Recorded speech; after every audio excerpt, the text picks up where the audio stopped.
Barangay Love Stories. Love Stories.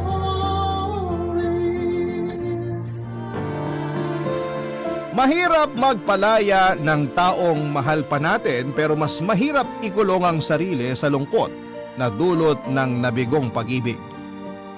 Hindi masamang magmahal ulit mga kapuso pero dapat pagalingin muna natin ang ating sarili. Ikaw ka barangay, may tao ka bang nilet go?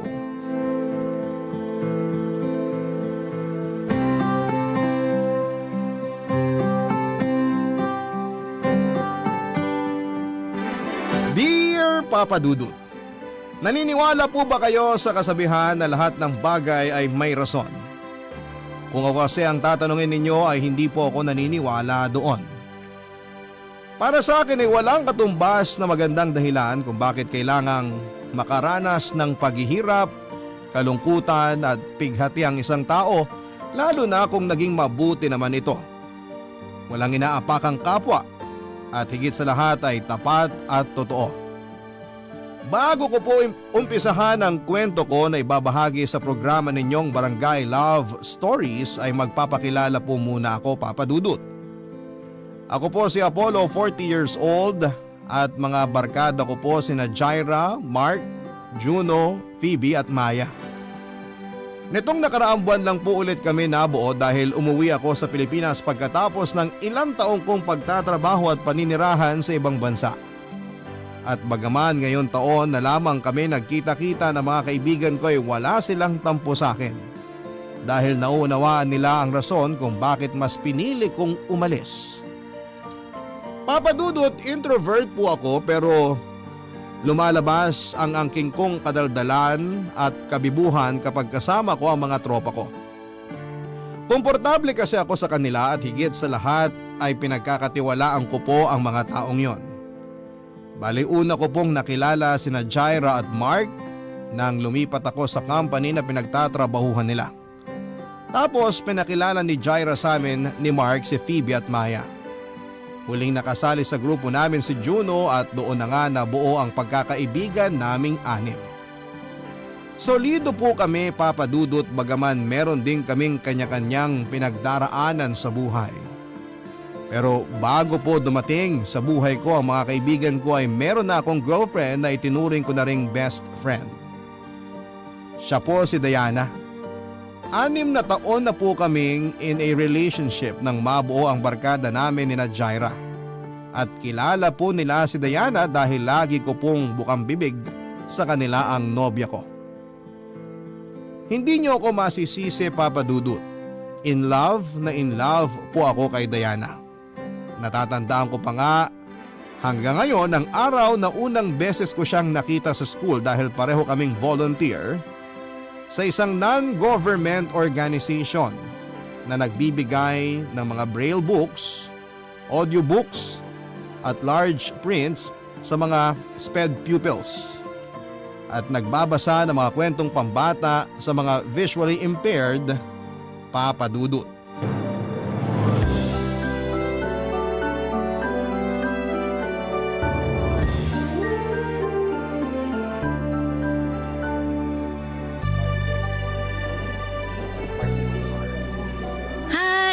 Ikaw si Apollo, di ba? Oo. Ikaw naman si Ate Diana? Yun kasi ang tawag sa'yo ng mga bata. Ay sandali, meron pa silang isang tawag sa'yo eh. Ate Ganda? Naku, conscious nga ako pag tinatawag nila ako ng ganun. Pero ang cute nila, no? Tinatawag nilang maganda at gwapo yung mga tao hindi dahil binabase nila sa itsura. Since visually impaired sila, mas binabase nila sa pakiramdam kung maganda o gwapo yung kausap nila. Nakakataba ng puso pag galing sa kanila yung mga papuri kasi alam mong totoo at espesyal. Pero totoo rin naman na maganda ka. Ay, pulero ka ah! Hindi ah. Kumain ka na ba? May tinapay at juice pa rito. Gusto mo? Ayos lang, medyo busog pa naman ako. Mamaya na lang. Parang ngayon lang kita nakita. Naka-attend ka na ba sa mga ganitong event dati? Hindi pa. Mahihain kasi ako. Kundi lang ako in-invite ng chairman ng org na to. hindi ako makakasama sa event nila. Masaya naman pala. Nag-enjoy ako. Ikaw, regular volunteer ka ba rito? Oo, nagsimula ako 3 years ago. Ang ganda rin kasi ng advocacy nila kaya pinaglalaanan ko talaga ng panahon kapag may volunteer work sila para makasama ako. Marami na rin akong nakilala rito, yung iba naging kaibigan ko na. I hope maging magkaibigan tayo at sana makita kita sa next event. For sure, magkikita pa tayo ulit. Kasi natutuwa ako at nag-e-enjoy ako. Iba rin sa feeling kapag nagkakawang gawa ka. Uy, totoo yan. Sabi sa akin ng mama ko, hindi natin kailangang maging mayaman para makatulong sa iba. Yung presence natin at effort, sapat na para pasalamatan kanila. Tama naman, pero mas maganda pa rin kung mayaman tayo para marami tayong natutulungan. Gusto ko yung sinabi mo. In fairness sa'yo di halatang mahiyain ka. Naku, introvert talaga ako. Maniniwala ka ba kung sasabihin ko na introvert din ako? At pareho rin tayong mahiyain? Talaga? Pero ang galing-galing mo makihalubilo at makisama sa ibang tao. Paano mo nagagawa yun kung introvert ka rin? Pinapractice ko yung social skills ko. Basta i-expose mo lang yung sarili mo. Minsan ayos din na lumabas ka sa comfort zone mo para mag-grow ka. Yun kasi ang ginawa ko. Marami akong nakilala ng mga tao na masasabi kong nakatulong sa akin para matuto ng ibang bagay. At the same time, may natutunan din sila sa akin. Give and take kumbaga. Sa bagay, ako kasi kaunti lang mga kaibigan ko. Karamihan sa kanila nakatira na sa malayong lugar, kaya hindi na kami nagkikita-kita. Madalas ako lang mag-isa, hanggang sa nasanay na lang ako. Ayos yan, kasi ganyan din naman ako. Sanay ako mag-isa pero kayang-kaya ko rin pag may kasama. Hayaan mo, masasanay ka rin lalo kapag in-expose mo yung sarili mo. Sige, tatandaan ko ang sinabi mo. Para naman mag-grow din ako at matuto. At para ma-share ko rin ang mga nalalaman ko sa ibang tao, katulad ng ginagawa mo. Ang sarap lang sa pakiramdam pag natuturuan natin sila. Katulad ng activity natin kanina, tinuturuan natin yung mga bata na magbasa at makinig. Pero natutunan din natin sa kanila kung paano maging masaya sa mga simpleng bagay na meron sa buhay natin. Madalas nakakalimutan natin i-appreciate yung mga maliliit na bagay kasi busy tayo sa mas malalaking plano natin sa buhay. Wala namang masama dun, pero mas mabilis tayong mapapagod at mababurnout. Kaya pala lagi akong stressed lately. Kasi wala akong ibang inatupag kundi trabaho. Nakalimutan kong hindi lang pala dun umiikot ang mundo. Buti na lang talaga sumama ako sa volunteer work na to tapos nakilala pa kita. Medyo gumanang dibdib ko sa pag-uusap natin. Salamat ha. Bigla ka naman yatang nagseryoso. Pero salamat din nakakwentuhan kita. May bago na naman akong nakilala. O paano? Tara na? Mukhang magsisimula na yung second activity natin. Tapos na yata silang kumain. Sige, excited na ako sa susunod na kwentong babasahin natin. Ako kasi ang nakatoka na magbasa. Kinakabahan tuloy ako. Hoy, wag ka nga. Yakang-yaka mo yan. Good luck. Tara. Modernong Maria Clara, ganyan ko po i-describe si Diana Papadudut. Bagaman may pagkamahinhin ay wala pong arte sa katawan ng girlfriend ko. Mabait din siya sa mga bata, mapagmahal kahit sa mga ligaw na aso't pusa. Malambing din ang boses niya kaya hindi kataka-taka na kinagigiliwan siya ng marami. Bukod doon ay sweet din siya at ang bonding namin tuwing linggo ay pagsisimba. Opo, relihiyosa si Diana. At noong nagkakilala kami at nagkakwentuhan ay naglakas loob akong hingin ang number niya para pwede pa rin kaming mag-usap kahit na walang volunteer ang NGO na sinasalihan namin. Binigay naman po sa akin ni Diana ang number niya kaya tuwang-tuwa ako. Nagsimula kaming magpalitan ng text messages at masasabi kong dahilan kung bakit ako napupuyat sa gabi. Pero wala po akong pinagsisihan, Papa Dudut. Nagtatrabaho po bilang executive assistant sa isang pharmaceutical company si Diana, Papa Dudut. May mga oras na sinusundo ko siya sa pinagtatrabahuhan niya, parang para yayain kumain sa labas o di kaya manood ng sine. At habang tumatagal ang pag-uusap namin ay lumalalim po ang pagkakakilala ko sa kanya. At ang masasabi ko lang ay lalo akong humahanga sa kanya, Papa Dudut. Pareho po kasi kami ng values at moral lalo na sa pamilya. Importante sa amin na i-honor namin ang aming mga magulang dahil silang nagdala sa amin sa mundo. Kaya nga hindi katakataka na nahulog ang loob ko kay Diana. Kabado ako nang aminin ko pa nga sa kanya na gusto ko siya ng higit pa sa isang kaibigan at laking tuwa ko nang sabihin niyang pareho kami ng nararamdaman. Sinabi ko po sa kanya na gusto ko siyang ligawan, bagay na sinang-ayunan naman po niya. At kahit na wala akong masyadong alam sa panliligaw, ginawa ko po ang best ko para makuha ang matamis niyang oo, Papa Dudut.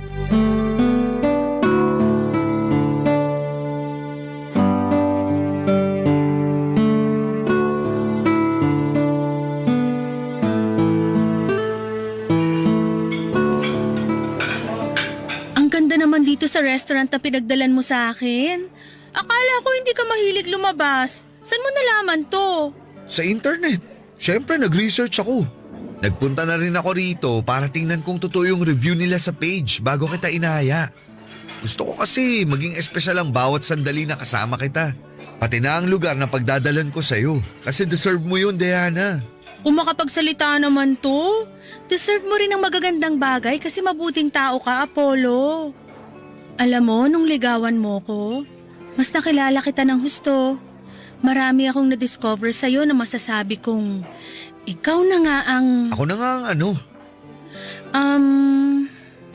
Ang lalaking gusto ko maging boyfriend ko? Ha?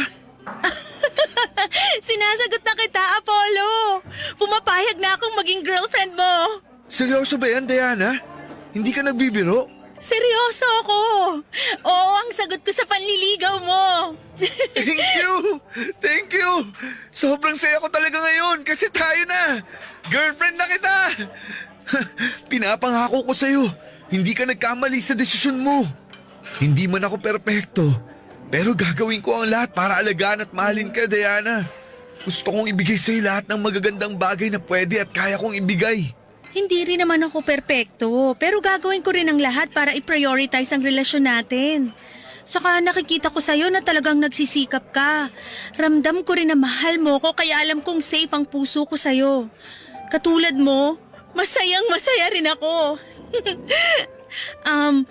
Sa katunayan, may gusto akong ibigay sa'yo. Ano yan? Bracelet. Eto, kunin mo. Para sa akin to?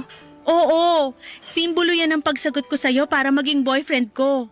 Special ang bracelet na yan dahil ako ang gumawa niyan. Gusto ko kasi maging memorable ang importanteng araw na to kaya nagpatulong ako kay mama na gawin yan. Alam niya na plano na kitang sagutin ngayon kaya sinabi niya sa akin na gumawa ako ng isang bagay na ibibigay ko sa'yo para hindi mo makalimutan ng araw na naging official na tayo. Nakaka-touch naman. Thank you, Diana. Kasi nag-effort ka pa. Na-appreciate ko tong bracelet at ang ganda-ganda. Lagi ko tong isusuot para hindi ko maramdaman na magkahiwalay tayo. Bakit? May plano ka bang mag-abroad? Ha? Wala. Ba't ko naman gagawin yun? Sabi mo kasi kahit magkahiwalay tayo. Ikaw kabago-bago lang natin, plano mo na yatang subukang makipag-LDR? Huwag ganun. Kung mag-abroad man ako, isasama kita. Hindi kita iiwanan dito, no?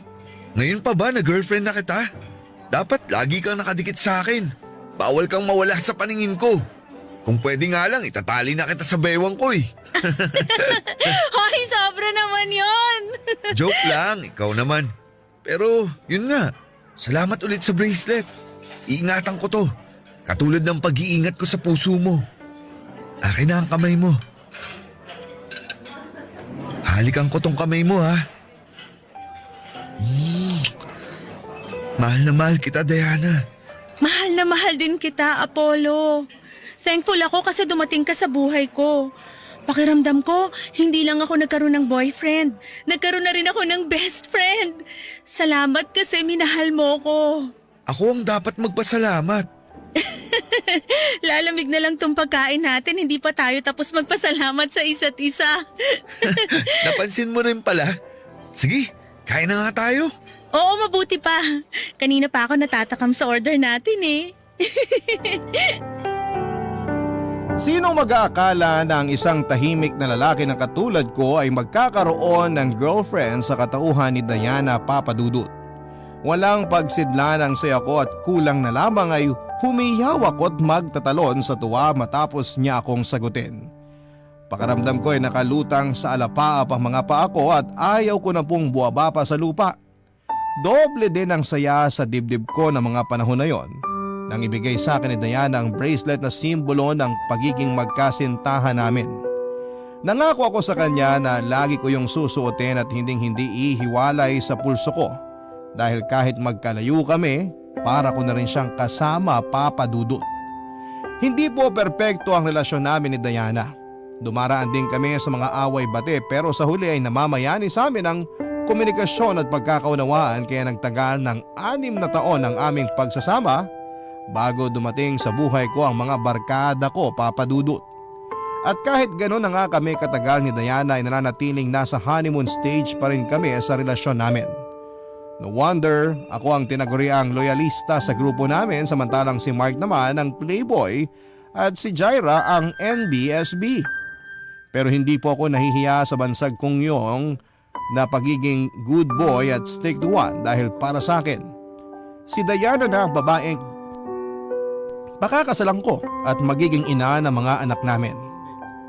Pero hindi sa lahat ng pagkakataon ay ayon sa amin ang kapalaran. Dahil nang mga panahon na yon ay sinubok po kami ng langit nang bigla na lamang nagkasakit si Diana. Hindi lang po yun basta sakit na nawawala kapag ipinagpahinga mo ng ilang araw, kundi higit pa doon ang dumapo sa kanya.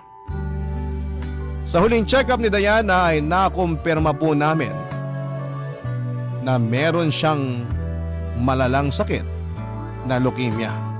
Barangay Love Stories. Barangay Love Stories. Malaman kong may malubhang sakit ang girlfriend ko, Papa Dudut. Pareho kaming umiyak noon ni Diana nang lumabas ang resulta ng mga laboratory tests sa kanya. Hindi namin alam ang gagawin dahil napakaliit ng tsansa ng mga taong nakakasurvive sa leukemia. Bukod doon ay kinain din kami ng pagtataka kung bakit siya nagkaroon noon. Nagsimula kami magtanong sa parents niya kung meron ba silang history ng naturang sakit at doon namin napag-alaman na meron siyang tiyahin sa pinsan na namatay sa parehong karamdaman. Sa kabila ng lahat ay nagpaka-positibo kami ni Diana, Papa Dudut. Hindi namin iniisip na may sakit siya, sa halip ay tinuring namin na pagsubok lamang ang lahat na sa huli ay malalagpasan din namin ito. Nang mga panahong yon ay ginugol ko ang buong atensyon ko sa pag-alalay kay Diana, lalo na nang magsimula siyang sumailalim sa chemotherapy. Sinigurado ko po na nasa tabi niya lamang ako palagi kapag pinagdadaanan niya ang masasakit na parte ng gamutan niya. Hawak ko po ng mahigpit ang kamay niya, Papa Dudut, pagkatapos niyang ikimo. Tapos nagkukwento ako ng magagandang bagay para makalimutan niya ang sakit na nararamdaman niya. Dahil sa pagiging abala ko sa girlfriend ko ay hindi na ako masyadong nakakapasok sa opisina. Naubos na rin ang leave credits ko kaya nagtitiis akong umabsent na walang bayad. May mga oras na pinapapasok na ako ni Diana kapag binabantayan siya ng family member niya. Bagay na ginagawa ko na lang para kahit papaano ay hindi po ako matanggal sa kumpanyang pinagtatrabahuhan ko. Pero ang hirap mag-focus sa trabaho dahil nasa ospital at nasa kanya ang isipan ko, Papa Dudut.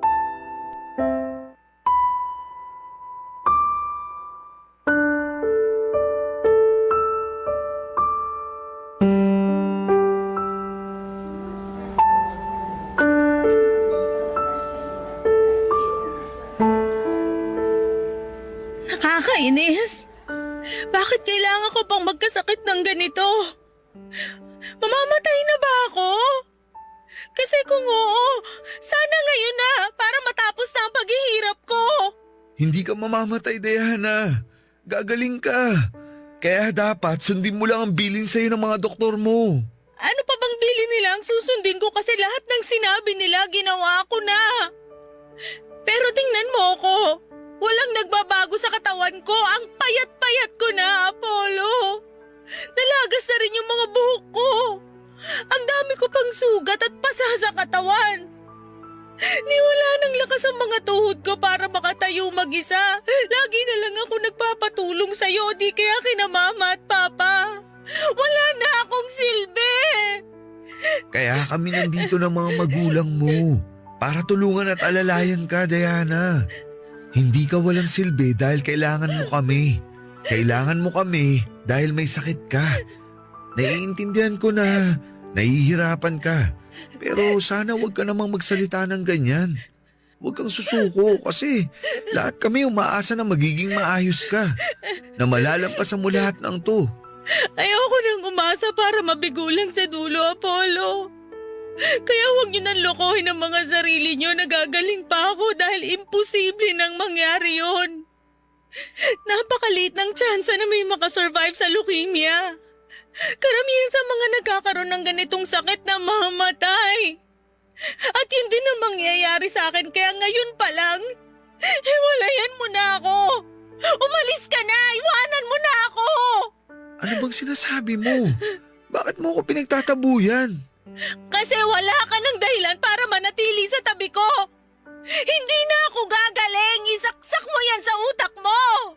Naghihintay na lang ako ng araw kung kailan ako mamamatay. Kaya hindi mo na dapat sayangin ang oras mo sa akin dahil hindi mangyayari ang inaasahan nyo na gagaling ako. Alam ko yon. Ramdam ko yon dahil katawan ko to, Apollo. Kahit na anong mangyari, hindi kita iiwan. Hindi ako aalis sa tabi mo. Palagi kitang sasamahan. Kahit maliit yung tsansa na sinasabi mo, gusto kong dalawa tayo ang lumaban sa sakit mo. Diana, please. Huwag ka namang ganyan, oh. Huwag mo ako ipagtabuyan na parang aso. Apollo, hindi ka ba nakikinig? Alin ba sa mga sinabi ko ang mahirap intindihin? Mamamatay na ako! Hindi na ako gagaling! Mas mabuti pa na iwanan mo na ako para pag nangyari yun, hindi na masyadong masakit sa parte mo. Ituring mo na lang na patay na ako ngayon para mabilis kang makamove on. Kabaliwan ang gusto mong mangyari dahil kahit mawala ka, hindi pa rin kita makakalimutan. Saka, huwag mo ang pangunahan ng mga bagay. Huwag mo sabihin ang hindi dapat mangyari. Dahil naniniwala ako na di ka mababayaan ng Diyos. Kung hindi ka kayang pagalingin ng tao, walang imposible sa Kanya, Diana. Alam ko naman yun. Pero paano yung kalooban niya na kunin ako kaysa pagalingin? Paano kung ganun pala yung will niya para sa akin? Sige nga, paano ko yun tatanggapin? Paano mo yun tatanggapin?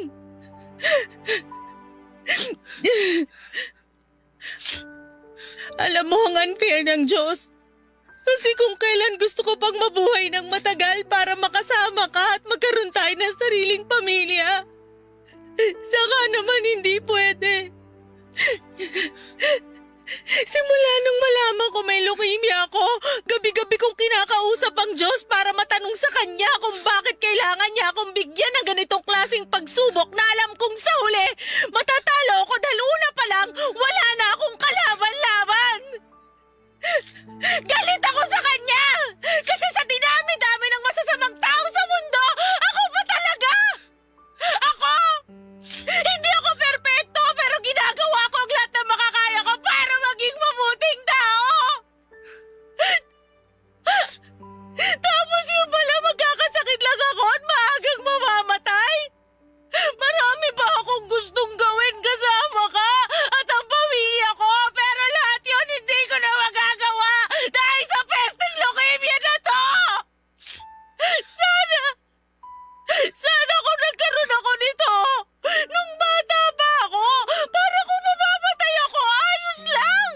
Hindi ako manghihinaya kasi wala pa naman akong pangarap noon kumpara ngayon!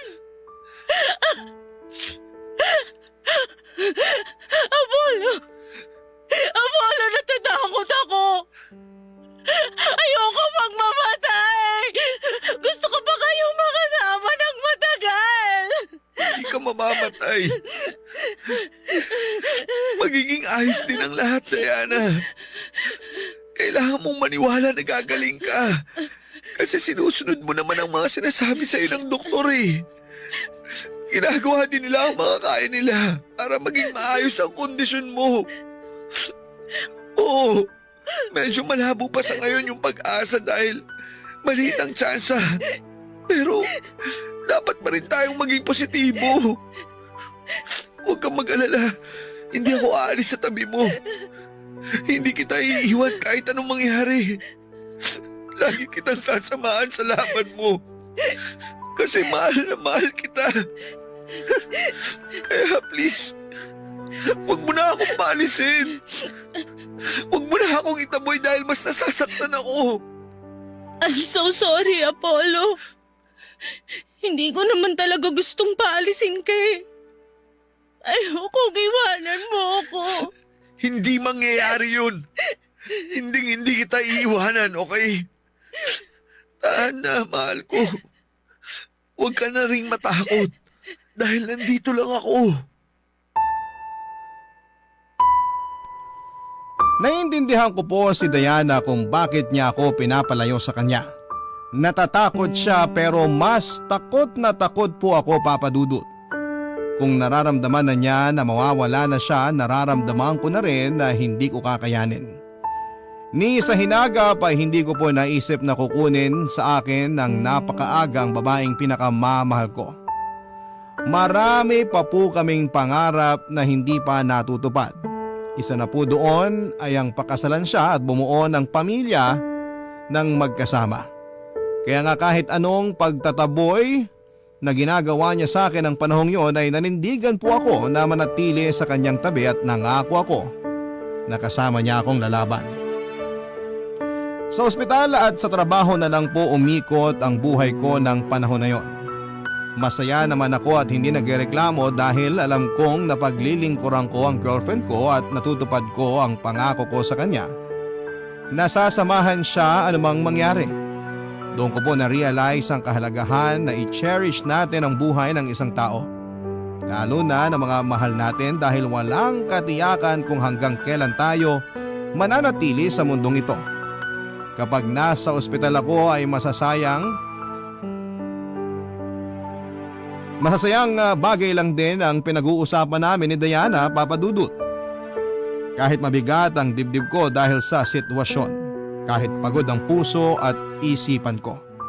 Pinipilit ko po ang sarili ko na magpakakengkoy para mapasaya ang girlfriend ko. Gustong gusto ko po kasing naririnig ang mga halakhak niya, Papa Dudut.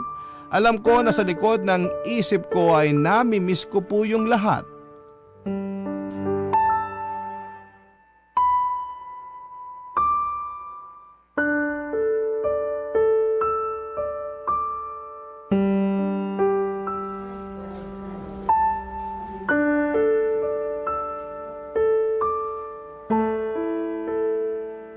Apollo? Mahal, may kailangan ka ba? Nauuhaw ka ba? O nagugutom?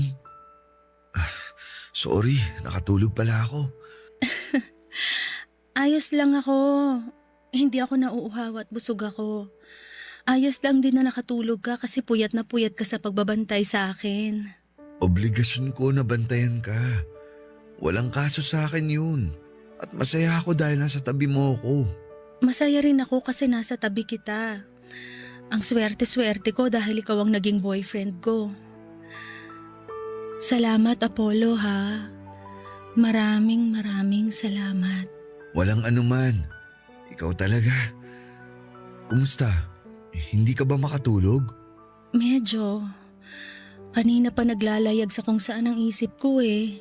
Baka naman malulungkot na bagay ang iniisip mo ha. Hindi ka talaga makakatulog niyan. Hindi malulungkot ang iniisip ko, puro masasaya. Gusto mo ba i-share ko sa'yo?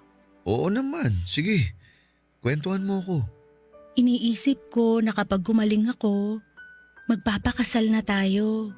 Kahit ako na ang mag-propose kung wala ka pang balak. Anong isasagot mo kung sakali? Tinatanong pa ba yun? Siyempre, oo. Mabuti naman. Tapos, ano nang susunod na mangyayari? Bubuo tayo ng pamilya. Yung masayang masaya. Palalakihin natin ang mga anak natin ng magkasama. Tuwing linggo, sabay-sabay tayong magsisimba tapos pupunta kina mama at papa para dun kumain ng tanghalian. Sa hapon, papasyal tayo kasama ang mga bata. Tapos bago tayo umuwi sa bahay, papanoorin natin ang paglubog ng araw na magkahawak kamay. Lahat yun naiisip ko na. Nakakatuwa, di ba? Oo, nakakatuwa nga. Gustong-gusto ko na talagang gawin ang mga bagay na sinabi mo, Diana. Hindi na ako makapaghintay na maging asawa mo. Pangako, paglabas mo rito, magpapakasal tayo. Pangako yan Kasi tatandaan ko yan, Apollo. Itaga mo sa bato. Kaya dapat magpagaling ka. Dapat magpalakas ka. Kumain ka ng mabuti. Matulog ng maayos at sundin lang natin ang mga bilin ng doktor mo. Ayos ba yun? Oo naman, pero kung sakaling hindi na ako gumaling at hindi na natin matupad lahat ng mga sinabi ko, sana wag mo kong kakalimutan Diana naman, ano bang sinasabi mo? Gusto ko lang magbilin hanggat kaya ko pa. Hanggat meron pa akong lakas na magsalita kasi ayokong umalis nang hindi nasasabi sa iyong mga to. Kaya hayaan mo na muna akong magsalita, Apollo. Ay, Mahal na mahal kita. Alam ng Diyos na ikaw ang lalaking gusto kong maging asawa. Pero kung hindi na mangyayari yun, piliin mo pa rin maging masaya. paano ako magiging masaya kung wala ka na? Parang ang hirap naman ang pinapagawa mo sa akin. Alam ko, pero hindi mo pwedeng itali sa akin ang sarili mo lalo na kapag wala na ako rito sa mundo dahil unfair yun sa'yo. Marami ka pang bagay na pwedeng maranasan. Huwag mong hayaan ang sarili mo na malungkot at magluksa habang buhay. Hindi yun ang gusto ko, Apollo. Gusto ko na piliin mong maging masaya. Kung kinakailangan mong magmahal ng iba, gawin mo. Sa kanya mo to pa rin ang pinangako mo sa aking pamilya. Kapag nag-promise ka na gagawin mo yon, ayos na ako. Panatag na ako. Ayoko, Diana. Ayoko umalis ka. Ayoko iwanan mo ako. Hindi ko kaya. Please naman, Lumaban ka. Lumaban ka para sa akin. Para sa pamilya mo. At sa pamilyang bubuhay natin. Gustuhin ko man, pagod na ako. Hindi na kaya ng katawan ko. Pakiramdam ko sinusuko na ng katawan ko lahat ng gamot na tinuturok sa akin. Sobrang bigat na ng talukap ng mga mata ko, Apollo. Gusto ko na lang matulog. At huwag nang gumising kung makakaramdam lang din ako ng ganitong klaseng sakit. Sana naiintindihan mo ako. Sana palayain mo na ako. Hayaan mo na akong mauna, mahal ko. Si Diana na po ang babaeng gusto kong pakasalan, Papa Dudut. Nung unang beses pa lamang na nagkita kami ay sigurado na ang puso ko na tinadhana siya para sa akin. At alam kong tama ang desisyon ko na ligawan ko siya at naging ganap kaming magkasintahan. Sa paglipas ng panahon ay napatunayan namin na sigurado na kami sa isa't isa. Pero bakit kung kailan handa na kaming humakbang tungo sa panibagong pahina ng buhay namin ay bigla namang kaming bibigyan ng pagsubok na kulang na lang ay lumpuhin kami, Papa Dudut.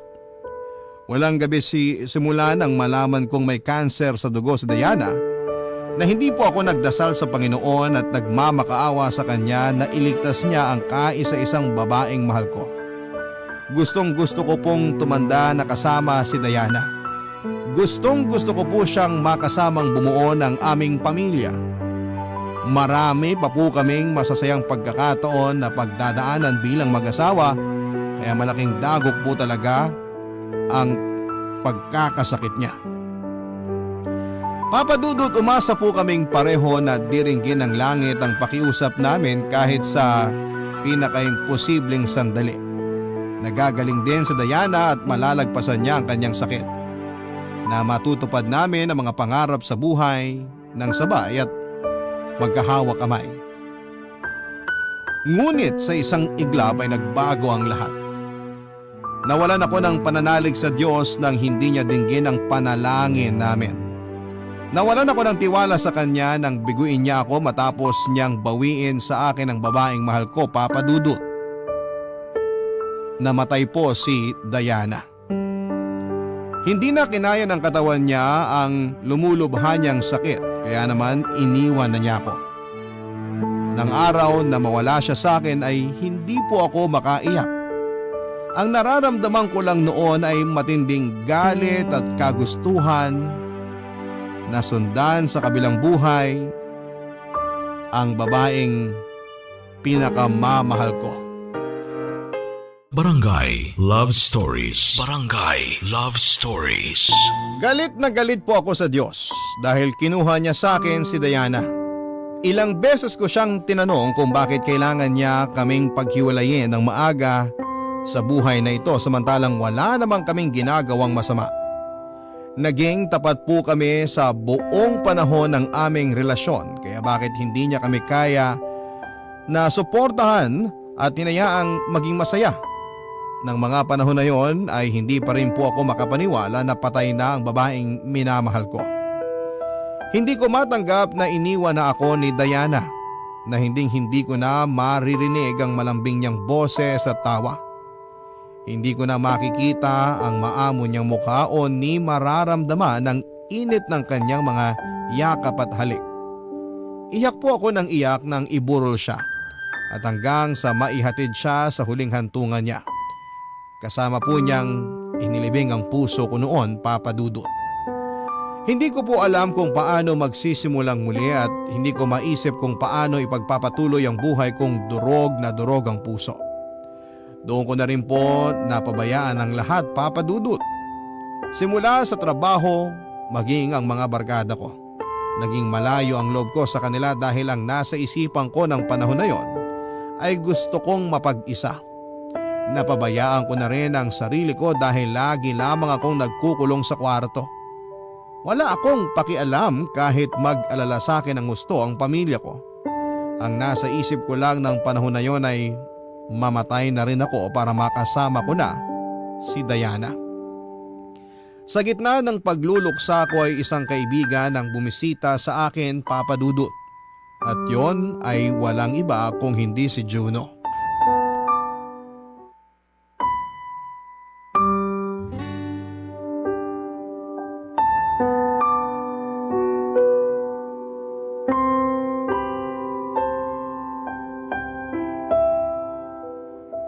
Juno, sorry ah.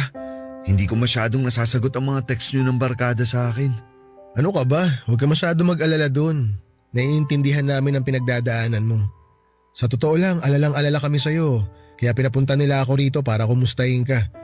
Hindi nga lang namin alam kung tumatanggap ka na ng bisita. Pero nagbakasakali pa rin ako.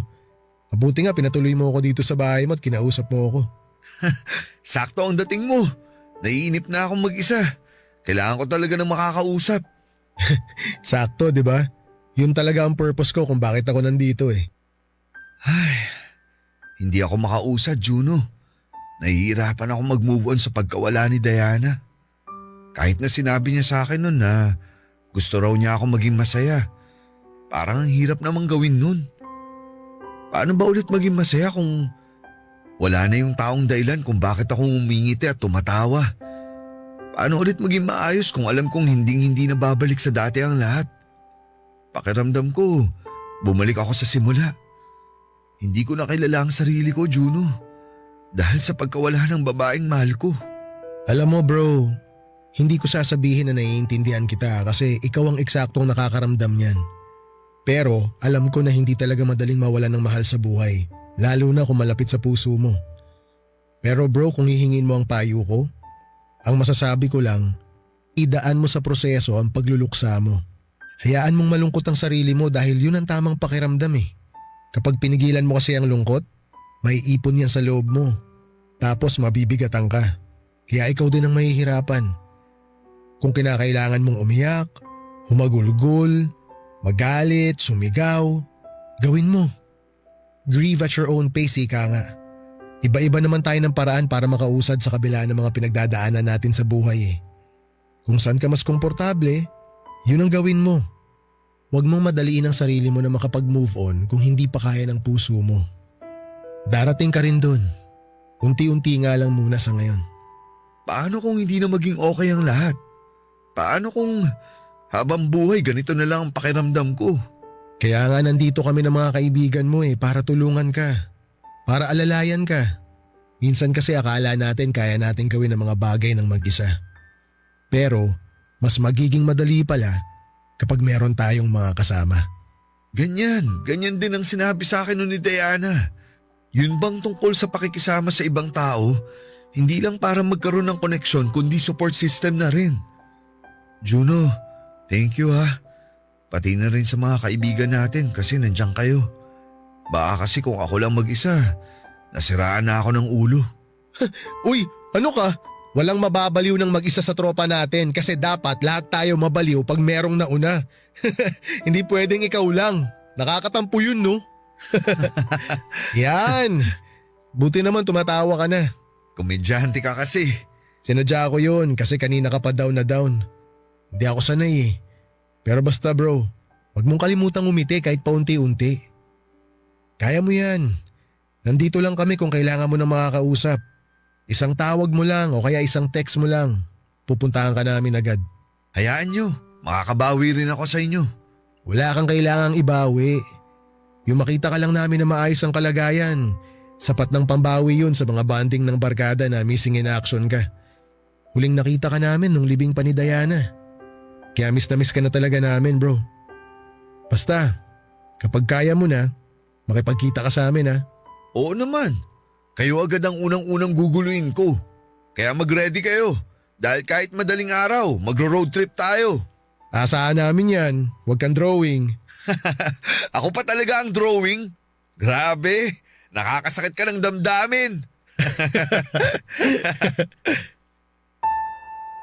Hindi po lumilipas ang sakit at pagluluksa kapag naranasan nating mawala ng mahal sa buhay. Kahit nagdaan ang mahabang panahon ay nagkakaroon lamang ng puwang sa puso natin ng kirot, pero hindi po ito tuluyang nawawala. Alam ko po yon, kaya nga hirap akong tanggapin na iniwan ako ni Diana. Pero malaking tulong na nailabas ko ang lahat ng sakit at hinanakit sa loob ko dahil sa pag-uusap naming yon ni Juno. Kaya nga laking pasasalamat ko sa kanya na mga panahong yon, Papa Dudut. Aminado po ako na hindi ko pa rin alam kung paano ko haharapin ang mundo at ipagpapatuloy ang buhay, pero kinaya ko po, Papa Dudut. Pagkalipas ng 2 linggong pagluluksa, nagbalik trabaho na ako bagaman hindi pa buong buo ang sarili ko. Pero ginamit ko po ang trabaho ko para mas maging abala at hindi ko lalong maisip ang pinagdaraanan ko. Effective naman, pero kapag gabi kung kailan mag-isa na lamang ako at tahimik na ang mundo ay binubulabog po ako ng masasayang alaala namin ni Diana. Hindi ako pinapatulog ng matinding kalungkutan at para bang patalim na paulit-ulit akong sinasaksak ng katotohanan na hindi ko na siya makakasama sa buhay na ito. Hindi po ako mapasaya ng kahit na anong okasyon ng mga panahong yon, Papa Dudut. Hindi niyo ako masisisi sapagkat sariwa pa rin sa akin ang lahat ng mga nangyari. Mabuti na lamang dahil kahit papaano ay nandyan ang mga kaibigan ko. Malaki ang naitulong nila sa akin para malibang ako habang nagmo-move on. Hanggang sa sumapit nga ang Valentine's Day ng February 2018 kung saan ay nagkita-kita kami at nagkaroon ng pakulo si Juno tungkol sa isang time capsule.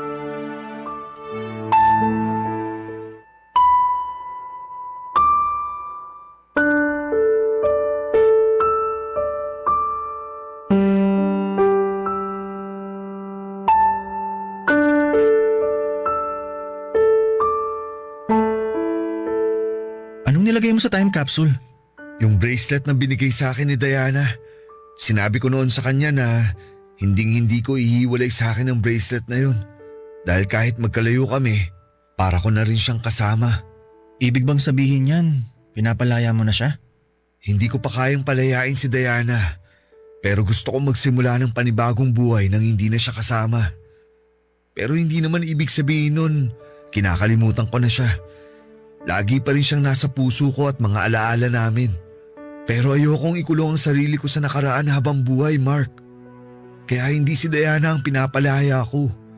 Pinapalaya ko ang sarili ko. Gusto kong palayain ang sarili ko sa lungkot para naman maging masaya na ako. Ang tapang mo, Apollo. Hanga ako sa iyo kasi pinipilit mong lumaban at magpatuloy sa kabila ng mga nangyari. Alam kong mahirap yan pero hindi ko alam kung gaano kahirap sa parte mo. Hindi mo nagugustuhin malaman pa kung gaano kahirap ang pinagdaanan ko, bro. Kaya ang payo ko sa'yo, huwag ka nang malito. Kung si Megan talaga ang itinitibok ng puso mo, mahalin mo siya ng gusto. Araw-araw mong iparamdam kay Megan na mahalaga siya, na deserve niya ang magagandang bagay sa mundo. Gawin mo yun habang magkasama pa kayo. Oo, gagawin ko yun. Salamat sa mga sinabi mo. Sana ikaw din, kung sakaling dumating yung araw na magmamahal ka ulit. Sa akin mo pa talaga sinabi yan, kilala mo ako kapag nagmahal, di ba? Oo nga pala, ikaw at si Phoebe ang loyalista sa barkada. Sabi niyo nga. Pero alam mo, mukhang matagal pa bago ako magmahal ulit. Kasi kahit sinabi ni Diana na ayos lang na ma-inlove ako ulit sa ibang babae, hindi ko pa kaya. Hindi ko pa siya kayang i-let go. Di mo naman kailangan madaliin yun. Bigyan mo lang ng time ang sarili mo na i-process ang nangyari. Baka hindi mo nga mamalayan, okay ka na. Naka-let go ka na. Yan din ang sinabi sa akin ni Juno. Na kapag hinayaan kong makaramdam ng tamang emosyon ng sarili ko, mas magiging madali ang paghilom. Talaga? Sinabi niya yun? Alam mo, ang talino talaga niyang si Juno. Tahimik lang yan pero ang daming alam tapos ang lalim pa ng mga salita. Siya rin kasi nagpayo sa akin nung nasa ospital ako. Kaya thankful ako dahil kaibigan natin siya. Ako rin bro, sa totoo lang. Thankful kasi nakilala natin siya. Ikaw, kumusta naman ang puso mo ngayong Valentine's Day? Eto, nalilito. Pero unti-unti nakukuha ko na yung mga sagot sa mga tanong ko. Siguro kailangan ko nalang lakasan ang loob ko na harapin yung bagay na sinusubukan kong takbuhan. Naks naman, mukhang nag-mature ka na nga. Tama yan, huwag kang laging takbo ng takbo. Tapangan mo ang loob mo. Panindigan mo ang dapat mong panindigan. Kayang-kaya mo yan, ikaw pa ba? Inuto mo pa ako, Apollo. Hindi kaya. Dahil dyan, magyosi muna tayo habang hinihintay natin dumating si Phoebe. Ano, G ka? Sige, pahinging isa.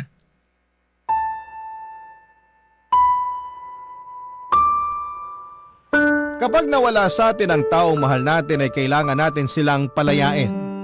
Kaya nga ang inilagay ko sa time capsule ay ang bracelet na ibinigay sa akin noon ni Diana matapos niya akong sagutin. Hindi po yon nangangahulugan, nakakalimutan ko na siya at ang masasaya naming alaala. Pero yon ang unang hakbang para matanggap ko sa puso ko na imposible na kaming magkatuluyan sa buhay na ito. Ayoko pong ikulong ang sarili ko sa bagay na habang buhay kong ikakalungkot, bagaman hindi ako naniniwala na may magandang rason ng kapalaran kung bakit niya ako pinahihirapan. Ay gusto ko pa rin pong umasa na babalik sa akin ang lahat ng kabutihan na ginawa at pinakita ko sa mundo sa pamamagitan ng pagkakaroon ng ganap na pagtanggap sa realidad na hindi lahat ng nagmamahalan ay nagsasama ng matagal para sabay na tumanda habang pinapanood ang paglubog ng araw. Alam ko rin po na hindi ako makakausad sa lugar kung nasaan ang dahilan ng pagkalugmo ko. Kaya naman nag-decide po akong umalis sa trabaho ko at mag-ibang bansa. Ilang taon din po akong tumira sa abroad habang nagtatrabaho at neto lang 2023 ako nagkaroon ng lakas ng loob na umuwi sa Pilipinas para balikan ang mga masasakit na alaala na iniwanan ko. Bittersweet, ganyan ko po ilalarawan ang pakiramdam na nangibabaw sa akin ng unang beses akong tumapak sa lugar kung saan ay nakalibing ang dalawang taong mahalaga sa buhay ko. ang kasintahan ko at ang kaibigan namin. Sa kasalukuyan ay di hamak na mas magaan ang pakiramdam ko kesa noong una, Papa Dudut. Unti-unting natatanggap ko na sa puso ko ang mga nangyari at hinahayaan ko na po ang sarili ko na maging masaya. Kung tatanungin niyo po ako kung may plano ba akong umibig ulit ay meron po ang sagot ko. Hindi ko naman po tuluyang sinasarado ang puso ko na maranasang magmahal at mahalin sa ikalawang pagkakataon. Hanggang dito na lamang po ang sulat ko, Papa Dudut. Maraming salamat po sa programa ninyong Barangay Love Stories at sana po ay maraming kabarangay natin ang na-inspire at naaliw sa kwentong ibinahagi ko. Ang inyo pong forever kapuso at kabarangay, Apollo. Barangay Love Stories. Love Stories.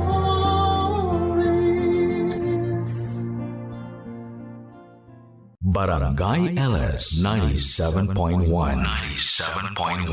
Number 1. Forever. Kabarangay, i-share mo ang iyong barangay love stories. Sabay-sabay nating pakinggan ang iyong kwento ng pag-ibig, buhay at pag-asa. Ipadala lang sa barangaylovestories@yahoo.com. Barangay Love Stories. Love Stories. Ang sabi ng mga matatanda, ang pagkabirhen daw ng babae ang pinakamagandang regalo na pwedeng maibigay niya sa kanyang mapapangasawa. Huwag raw itong ibibigay ng basta-basta dahil tanda raw ito ng pagpapahalaga sa sarili. Ikaw, kapuso, sinusunod mo ba ang sinasabi ng matatanda?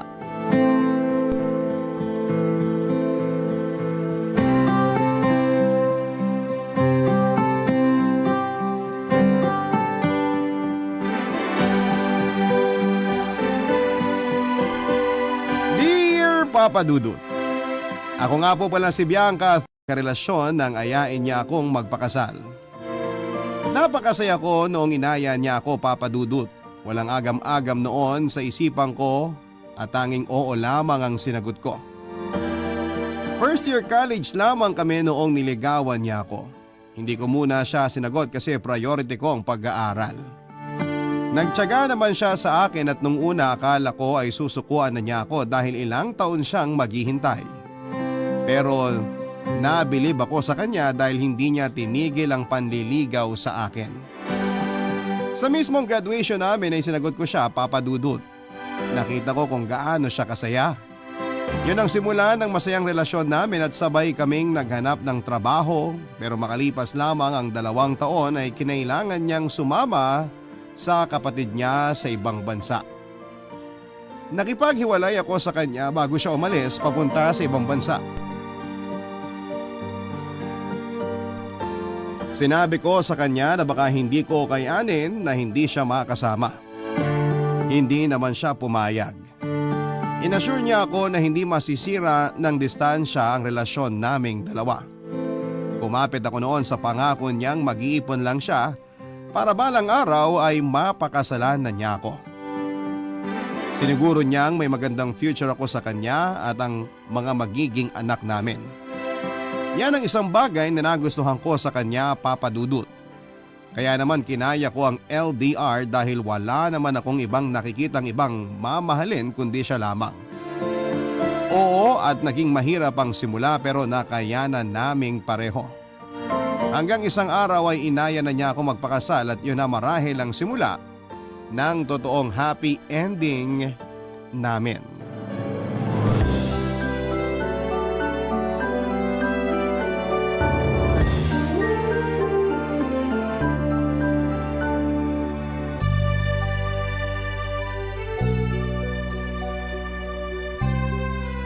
Di mo sinagot yung tawag ko kanina. Urgent yun eh. Hala, sorry. Lumabas kasi kami ni Kuya. Pinuntahan namin yung isang friend niya na magbibigay ng part-time job sa amin. Kaya mo pa bang kumuha ng isa pang part-time job? Baka di na kayanin ng katawan mo, ha? Ako pa ba? Kakayanin ko para sa atin. May ipon na naman tayo pareho. Pwede ka nang maghinay-hinay. Hindi pwede. Mukhang mapapagastos ako sa kasal natin eh. Sabi ko naman sa'yo kahit simpleng kasal lang eh. Kilala kita. Alam kong pangarap mo ang granding kasal. Kung hindi naman kaya, maiintindihan ko. Ay hindi pwede. Nangako ako sa'yo dati na ibibigay ko sa'yo ang pangarap mong kasal. Bakit ang swerte ko sa'yo? Eh kasi swerte rin naman ako sa'yo. Oo nga pala, may mga chinek akong wedding packages last week. Inatipuhan ka na ba? Wala pa masyado eh. Hayaan mo muna. Di naman kailangan magmadali. May mahigit 1 taon pa tayo bago ikasal. Makakahanap din tayo ng gusto natin. Sa bagay. Excited ka na ba? Ako pa bang tinatanong mo? Eh kasi baka hindi ka excited eh. Kasi kung hindi, mag-live-in na lang tayo para tipid. Ayun! Lumabas din yung totoong gusto. Joke lang. Isa lang din naman yung gusto ko bukod sa makasama ka habang buhay. Ano yon? Yung honeymoon. Ikaw talaga? Ikaw ba? Di ka na-excite sa honeymoon natin? Syempre. Siyempre oo, siyempre hindi. Oo? Di ka pa sure? Wag na lang muna natin pag-usapan yan. Matagal pa naman eh. Na-excite na kasi ako. Biruin mo yun. Nahintay ko yan ng mahigit 10 taon. Uy, nanunumbat na? Hindi ah. Ayos nga lang sa akin na naghintay ng ganong katagal. Alam kong worth it yung paghihintay ko. Bolero! Totoo nga. Alam kong di natin yan napag-uusapan.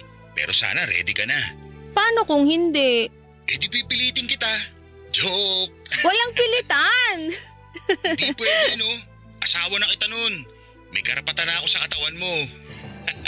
Joke! Atat na atat kang angkinin yung katawan ko ah. Ang kinin. Parang bomba film lang ah. Ngayon lang kita narinig nagsabi niyan. Ang cute! Che, change topic na nga. O sige. Teka, ano bang magandang ipalit na topic? Kahit ano. Ano kaya kung yung isusuot natin sa honeymoon natin? Ano ba namang topic yan? Sorry. Di ko talaga maalis yung excitement ko eh. If ever wala ka pang maisuot, pwede kitang bilan dito. Roel? Ano yun? Saka na natin pag-usapan yan kapag malapit na. Okay lang ba? Virgin pa ako noon, Papa Dudut, kaya hindi ako naging komportable sa mga tinatanong ni Ruel. May no sex before marriage pa kasi ako kay Ruel. Katulad ng ibang miyembro ng pamilya ko ay sumumpa rin ako na hindi ko isusuko ang bataan hanggat hindi pa ako ikinakasal. Nerespeto naman ni Ruel ang desisyon kong yon at sinuportahan niya ako. Madalas nga noong nagsisimula pa lamang kami ay nararamdaman kong gusto na niyang may mangyari sa amin pero napipigilan naman. Madalas din binibiro ako ng mga kaibigan ko na baka raw maghanap si Ruel ng ibang babae. Natatakot ako habang iniisip na baka dahil hindi ko siya mapagbigyan mabilis siyang matukso sa iba. Pero hindi naman yon nangyari, Papa Dudut. Nagtiwala ako sa kanya at nagtiwala rin siya sa sarili niya na hindi niya ako lolokohin. Wala akong kalam-alam noon tungkol sa usaping sex at never kasi ako nakipag-usap tungkol doon para maiwasan ko na maka-feel ng init kung sakali man. Kaya nga hindi naging komportable yung naging usapan namin ni Ruel tungkol sa honeymoon namin. Pero alam kong kailangan ko na noon na i-ready ang sarili ko sa ganong usapan. Kailangan ko na rin noon na mag-ready. Kaya naman nilapitan ko ang aking boy best friend na si Jim. Kabatch namin siya ni Ruel noong college, nag-shift lang siya ng course noong second year college na kami. Pero hindi yun naging hadlang para maputol ang closeness namin. Lagi kaming magkakasama ni na Ruel at Jim, lalo tuwing vacant namin. Siya rin ang naging kadamay ko sa mga panahong nangungulila ako noon kay Ruel, Papa Dudut. Para ko ng kapatid noon si Jim, malaki ang naging ambag niya sa buhay ko at malaki ang tiwala ko sa kanya. Kaya naman in-open up ko sa kanya yung problema ko tungkol sa sex.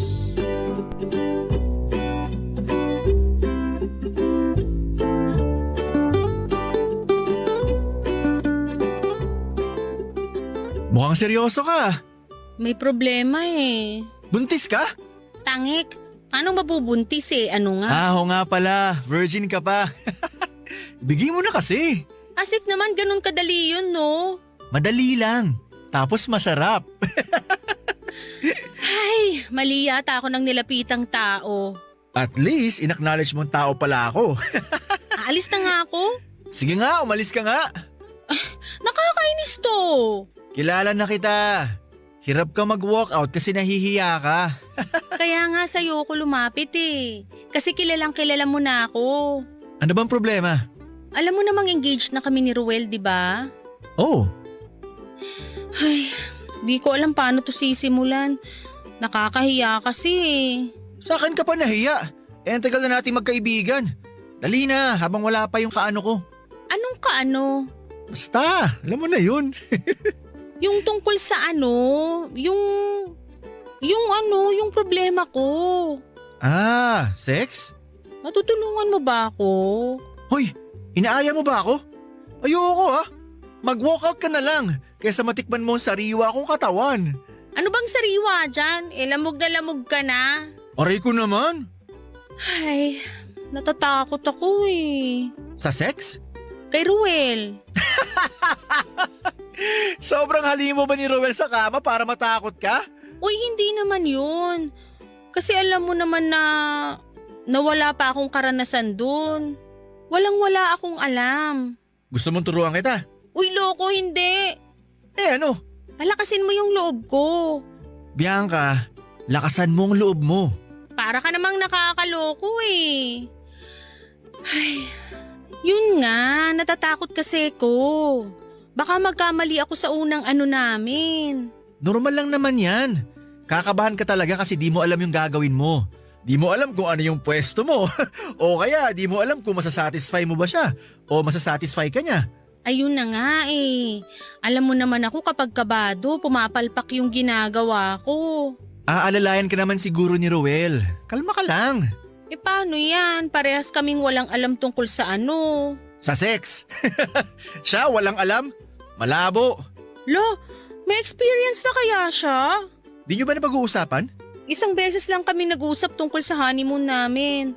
Ang awkward nga eh. Dapat kasi kahit papano, pinag-uusapan nyo na yan. Baka lang kasi matukso kami kapag pinag-usapan namin lagi. Wala naman ako sinabing palagi. Ano yan? Ulam lang para kailangan pag-usapan lagi? Alam mo Bianca, sakalang masasagot lahat ng tanong mo sa mismong araw o gabi na may mangyayari na sa inyo. Kaya sa ngayon, chill ka lang. Huwag mo munang problemahin yung isang bagay na wala pa naman. Ang dali lang kasing sabihin sa'yo, palibasa, expert ka na. Pero bago ko naging expert, naging katulad mo rin ako, no? Eh anong ginawa mo? Ewan ko kung makakatulong pero siguro pwede ka mag-search sa internet ng mga yung mga… alam mo na yun. Parang alam ko na yan. Ayoko nga. Ang laswa ha. Eh gusto mo maging confident sa unang ano nyo, di ba? Wala namang masama kung manonood ka. Matanda ka na, pwede na yan. Basta tandaan mo lang din. Parang bagong pasok ka lang sa trabaho. Kakabahan ka talaga, wala ka pang alam eh. Pero masasanay ka rin. Konting experience lang ang kailangan.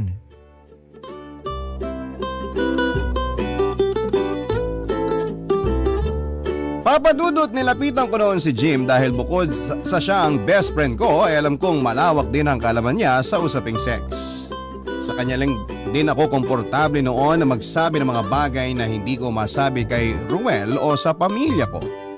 Napakalawak kasi ng pag-iisip niya kaya alam ko noon na hindi siya manghuhusga sa akin. Liberated kasi si Jim at kabaligtaran ko wala siyang naging steady na karelasyon dahil mas nag-i-enjoy siya sa pagiging single at walang commitment kahit kanino. Ilang beses ko nga siya noon na pinagsabihan na magseryoso na. Pero sinabi niya na bata pa raw siya at karapatan niyang tumikim bago siya mag-settle down. Sinabi niya na kailangan niyang malaman kung sino ang pinakamalasa para doon siya magstay. Hindi man kami parehas noon ng prinsipyo at ibang paniniwala ay hindi naman yon naging hadlang para hindi tumibay ang pagkakaibigan namin. Isang beses na kasing nasaktan si Jim. Na broken-hearted siya sa naging kaklase namin noong second semester ng first year college. Kaya nga siya nag-shift ng kurso. Yung babaeng niligawan niya ang nakauna kay Jim. Na in love talaga si Jim sa babaeng yon.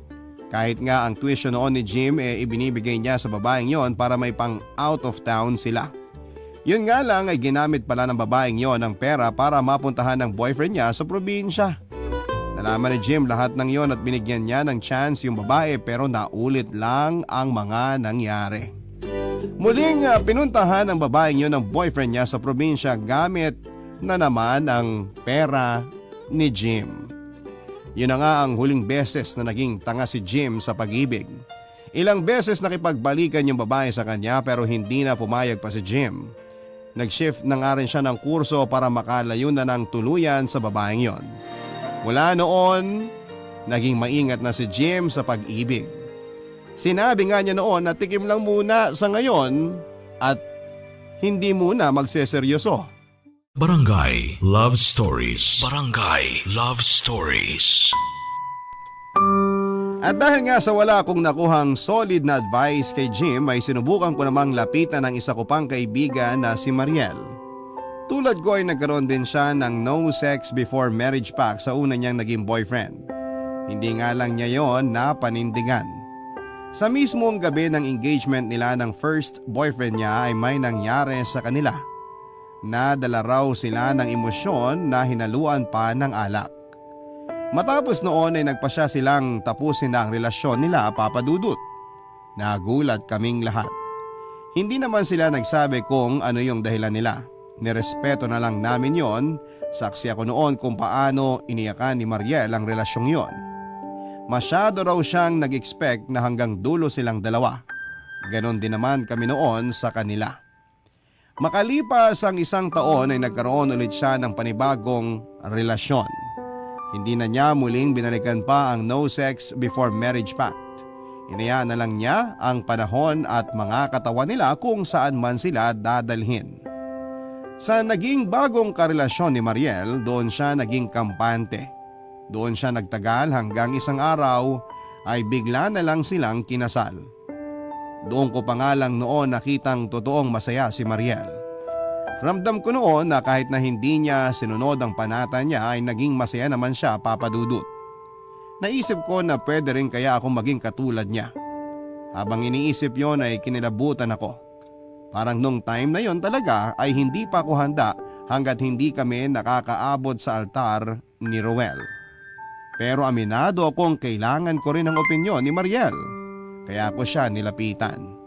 Nagulat nga siya na sa kanya ako lumapit siya pangaraw yung hindi nakatiis sa panata niya para sa sarili niya.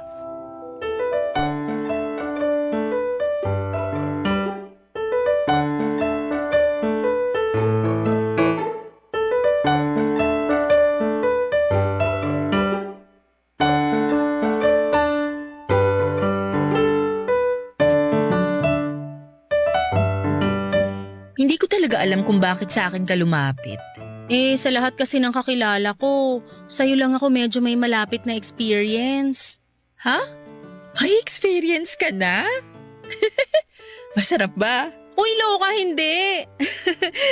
Ang ibig kong sabihin, yung tungkol sa no sex before marriage, keme-keme. Ah, yun ba? Di ba nga, hindi ko naman napanindigan yun. Bakit sa akin ka pa lumapit? Mali ka ata, girl. May tiwala akong makakatulong ka. Sa paanong paraan? Hindi ka ba nang hinayang na nabigay mo yung virginity mo sa taong akala mo yun na? Yung akala mo forever mo na? Nung una, oo. Sino ba namang hindi, di ba? Kahit yung mga walang ganyang klaseng panata sa sarili, manghihinayang pa rin talaga. Pero nung tumagal na, di na. Ay, ang hirap. Teka, nagpaplano ka ba na makipag-ano kay Roel bago ang kasal? Uy, go na! Hay nako, parehas kayo ni Jim ng sinabi. Wala namang masama. Yan kasing problema natin sa Pinas kaya hindi tayo umuusad eh. Laging tinatatak sa isipan natin na napaka-importante ng virginity ng isang babae na kesyo doon nakasalalay ang halaga mo bilang isang babae. So kapag nawala yon, wala ka ng worth. Doon lang ba makikita ang halaga mo bilang isang babae? Ang labo ah. Kaya may mga katulad mong babae na masyadong pinanghahawakan ng virginity dahil dyan nakasalalay ang halaga nyo. Naisip mo na ba? Paano kaya kung nabigay mo niyan kay Ruel? Anong mafe-feel mo? Ayun na nga yung isa sa mga dahilan kung ba't ako nandito. Buong buhay mo, inalagaan mo yung virginity mo dahil na-equate mo yan sa halaga mo bilang isang babae. Saan mo naman hahanapin ulit ang halaga mo? Oras na maisuko mo na yan kay Ruel. Mas lalo tuloy ako natakot. Wala namang masama sa ginagawa mo ngayon. Nirerespeto ko naman yan. Pero kung ikaw mismo, nakakakita ka ng mali dyan, baka nga may mali, di ba? Saka Mariel, kinakabahan din ako sa unang gabi namin ni Ruel. Nung sinubukan naming pag-usapan yung tungkol doon, parang nailang ako. Natakot. Hindi ko alam kung ano yung mafe-feel ko. Normal lang yung matakot at kabahan. Huwag kang mag-alala. Kahit ako, kinabahan din ako. Partida ha, may halo pang alak yun. Since sobrang tagal na rin naman nung na-break mo yung no sex before marriage pact mo, baka pwedeng pag-usapan? Ano pa ba yung gusto mong malaman? Bakit di ka na nakapaghintay sa kasal nyo? Engaged na kayo nun eh. Konting panahon na lang ang hihintayin, mairaraos mo na yung panata mo sa sarili mo. Masaya ako na hindi ko natupad yung panata ko sa sarili ko. Ha? Bakit naman? Yung totoo? Nung may mangyari sa amin ng ex-fiancé ko, dun ko napatunayang hindi kami compatible. Dahil lang sa sex? Oo, malaking role ang sex sa relasyon.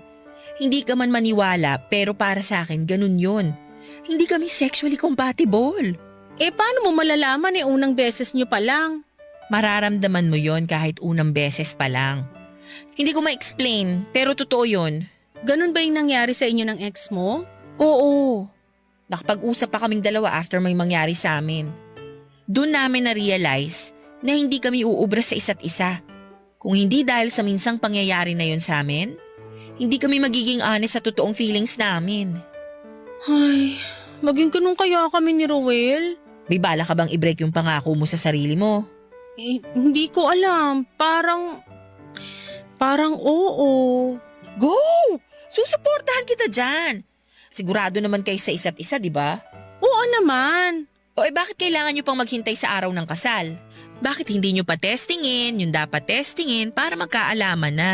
Paano kung palpak? Paano kung ma-realize namin na di pala kami ready sa isa't isa tulad nyo ng ex mo? Sa nakikita ko naman, nagmamahalan talaga kayo ni Ruel. Di gaya namin ng ex ko na nadala lang ng pressure at kawalan ng ibang option. Hindi katulad nyo, kahit may ibang option sa paligid nyo, alam nyong choice nyo pa rin magstay together. So ibigay ko na? Bakit hindi? Alam ko naman matagal na rin kayong nagtitimpi. Lalo na si Ruel. Go! Paano kung malaman ng pamilya namin? Hindi naman nila kailangan malaman. Katawan nyo yan. Ano bang paki nila? Papadudot, naisip kong tama si Mariel. Nasagot lahat ng tanong ko sa sarili ko dahil sa mga sinabi niya. Nakatulong ang bukas na isipan niya para makapag-decide ako ng time na yon. Naisip ko rin na ikakasal na rin naman kami ni Ruel, bakit hindi pa namin gawin? Masyado nang mahaba ang 10 taon na relasyon namin para patunayan na kami nga ang para sa isa't isa. Kinumbinsi ko ang sarili ko na tama lang ang gagawin ko. Kaya naman pagka-uwi ko sa bahay ay tinawagan ko kaagad si Ruel para ibalita ang plano ko. Nakangiti ako noon habang hinihintay kong sagutin niya ang tawag ko. Nakapag-decide na ako at gusto ko nang may mangyari sa amin noon bilang paghahanda sa buhay namin bilang mag-asawa. Hindi agad nakasagot si Ruel noon. Hiniga ko ang sarili ko sa kama at saka sinunod naman ang payo ni Jim. Sinubukan kong manood ng mga X-rated videos para matuto at para na rin siguro makaramdam. Nahiya pa ako nung ginagawa ko yon. Pero binukas ko na lamang ang isipan ko at nakatulong yon sa totoo lang para manabig ako kay Ruel. Kaya muli kong tinawagan si Ruel para sabihin na sa kanya ang plano ko. Nakailang tawag siguro ako bago niya nasagot. Mukhang kagigising lamang niya noon nang sagutin niya ang tawag ko. Nung sinabi ko ngang ready na ako ay biglang nawala ang antok niya. Doon ko na-realize na gusto na rin talaga niya na may mangyari sa aming dalawa.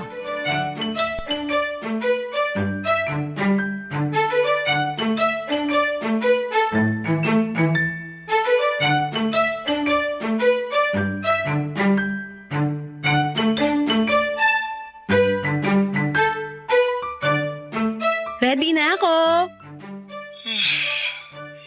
Ready saan? Na may mangyari sa atin. Ha? Sure ka?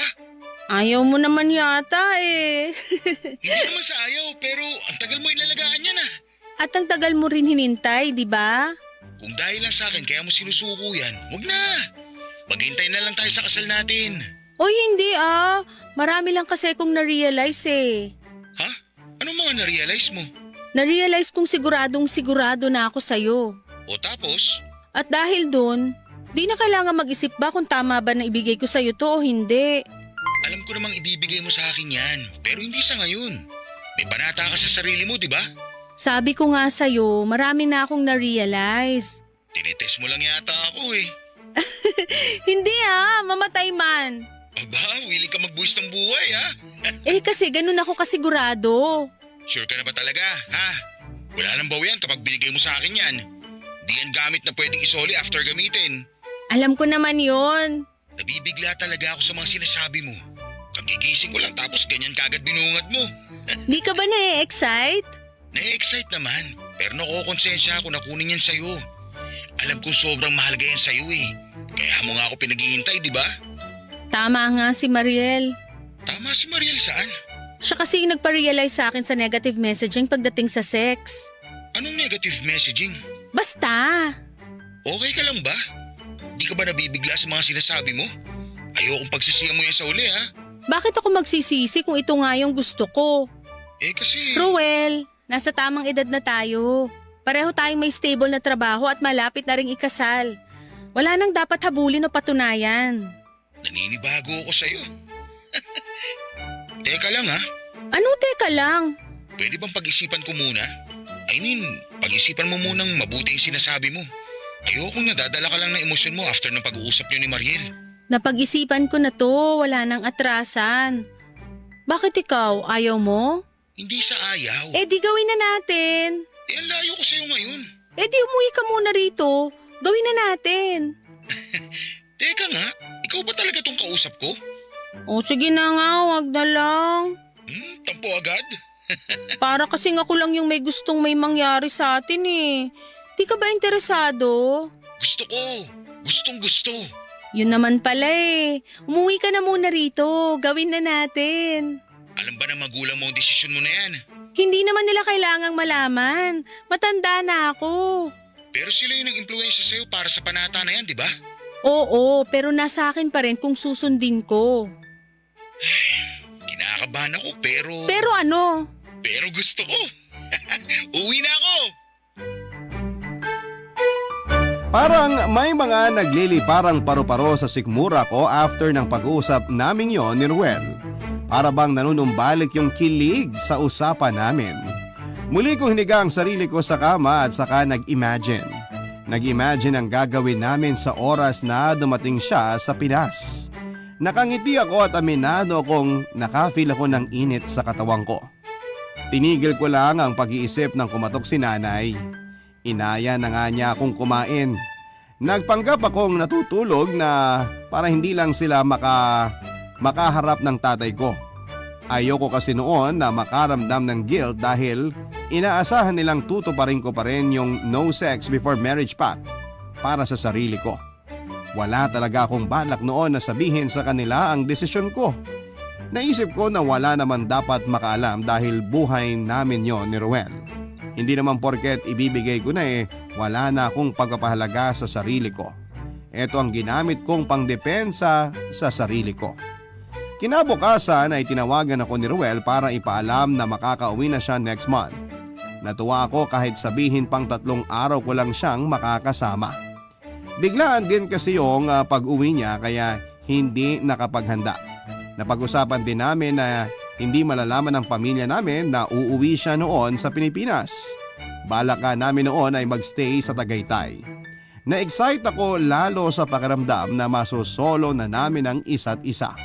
Habang hindi pa nga siya umuuwi noon ay nag-research pa nga ako ng mga pwedeng gawin sa unang gabi na magsisiping kaming dalawa. Natawa na lamang ako sa sarili ko dahil hindi ko kailanman naisip na bibigyan ko ng effort at panahon ang pag-alam sa isang bagay na dati ay hindi ko kayang pag-usapan ng harapan Papa Dudut dahil sa nahihiya ako noon sa mga ganong klase ng usapin. Barangay Love Stories. Barangay Love Stories. Papa Dudut, hindi na nagpasundo pa si Ruel sa airport at sinabi niyang mauna na ako sa Tagaytay para walang makahalata. Kinilig ako ng palihim sa pagtatagpo namin ng sekreto sa mga kakilala namin. Kahit nga si Jim na best friend ko hindi ko sinabihan sa pag-uwi ni Ruel. Hindi ko sinabi sa kanya yung plano naming wag nang ituloy ang no sex before marriage pact namin. Alam ko naman noon na matutuwa ang best friend ko at ibang kakilala namin na may bukas na isipan sa ganitong mga usapin. Pero mas pinili naming wag na lamang sabihin. Noong nakarating na nga ako sa isang hotel na binook namin sa Tagaytay ay agad ako nag-shower at sinuot ang binili kong puting lingerie. Umikot-ikot ako habang nakaharap sa salamin.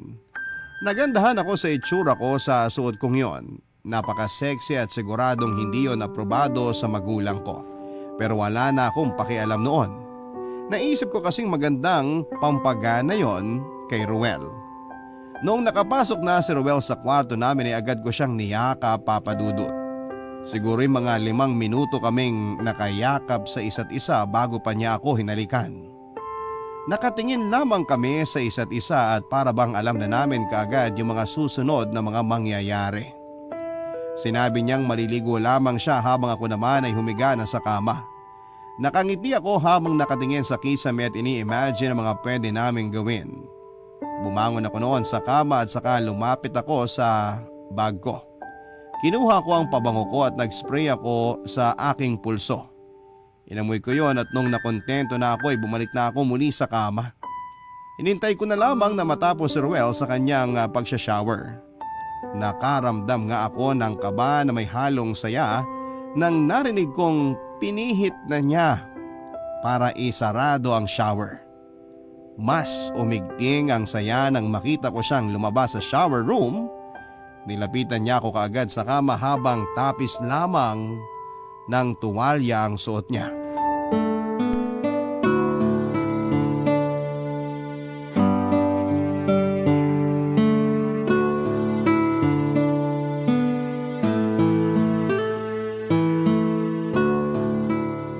Ngayon ko lang nakita yung suot mo ah.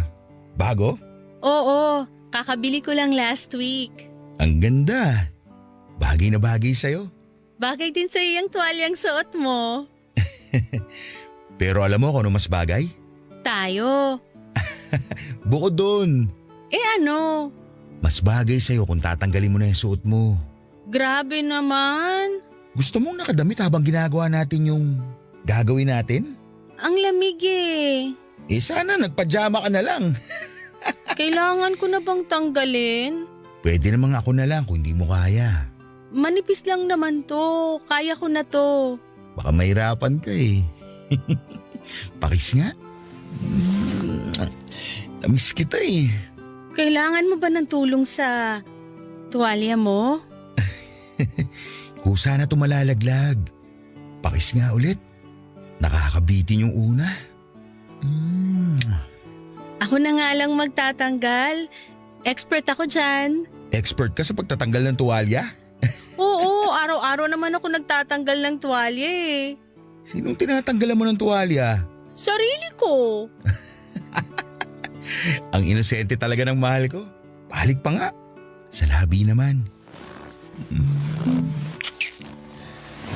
Oh, Mahal? bakit? Pwede bang mag-shower muna ako? Di ba nag-shower ka na kanina? Nainitan uli ako eh. Normal yan. Nag-iinit na talaga yung katawan mo. Kasi nag-i-expect na eh. Nag-expect na ano? Na may mangyayari sa atin. Oo pala. Sorry. Higa na tayo? Kailangan talaga nakahiga. Ha? Ano kaya kung kumain muna tayo? Mas masarap kumain after mapagod. Higa na tayo.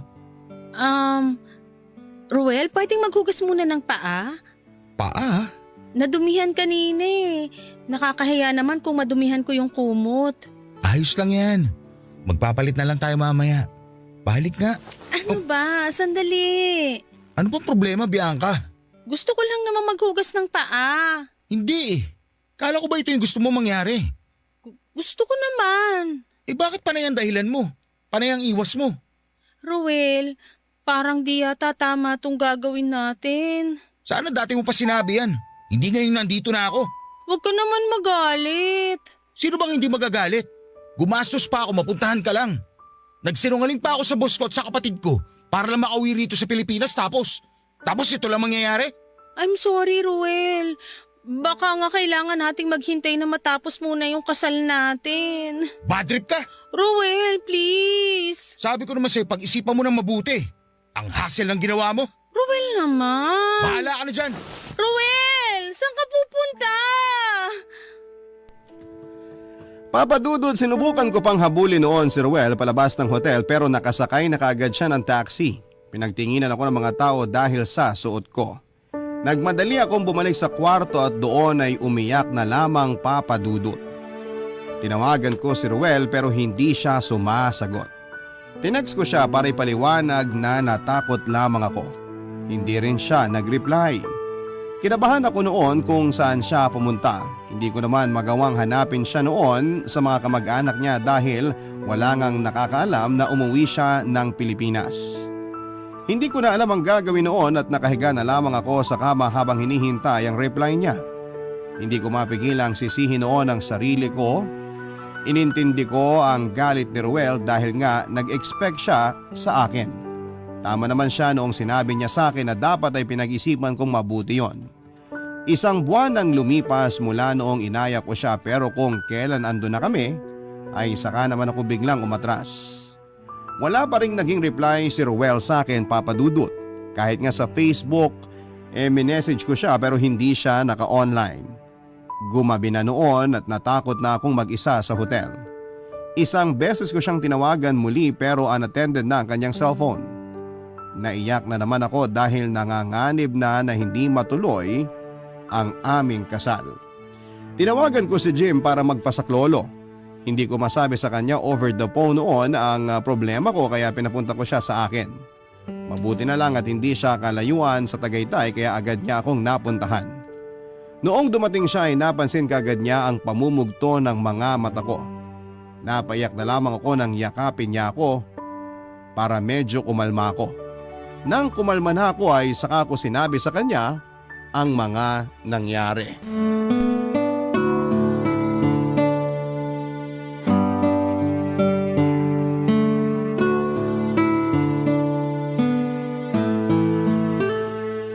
Nang magulang ko sa akin, nahiya ako bigla. Naasiwa ako. Hindi mo ba narinig yung paalala ng magulang mo a month ago? Seryosohin mo naman sana tong sinasabi ko sa'yo. Naaawa na natatawa ako sa'yo eh. Na natatangahan. Jim naman eh. Tanggapin mo na. Kasalanan mo to. Tanggap ko naman. Pero parang ayaw tanggapin ni Ruel eh. Nagpapalamig lang yun. Huwag ka mag-alala. Eh paano kung hindi? Eh baka nagpapainit na sa iba. Hindi magandang biro yan ah. Sorry. Anong gagawin ko? Ano ba kasing pumasok sa isip mo at bigla ka nag-decide na may mangyari na sa inyo? Sinunod ko lang naman yung mga payo nyo. Eh kasi kahit naman payuhan ka namin na ibigay mo na, alam naming di ka rin susunod. Kasi alam namin na pinapahalagahan mo yung puri mo. Tinetest ka lang namin. Alam nyo namang marupok ako. Alam nyo madali akong maniwala. Bakit nyo kailangang itest ako? Oo, madali kang maniwala. Pero pagdating sa usapang sex, di ka basta-basta nagpapatinag. Kaya nga kampante ako noon na i-push ka na isuko na yung ano mo eh. Kasi alam kong di ka makikinig. Eh ang problema, nakinig ako sa'yo. Ayun lang. Ayaw mo talaga akong seryosohin no. Ay, masyado na kasing mabigat itong nangyari.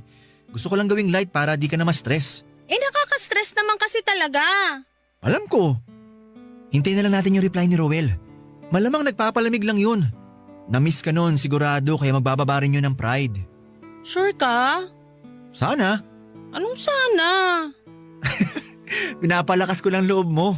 Hindi ko na alam ang gagawin ko. Baka biglang umatras sa kasal si Ruel. Di naman siya ganun kababaw para hiwalayan ka para lang sa sex. Hello? 10 years siya naghintay. Ano ba naman yung maghintay pa ng 1 taon, di ba?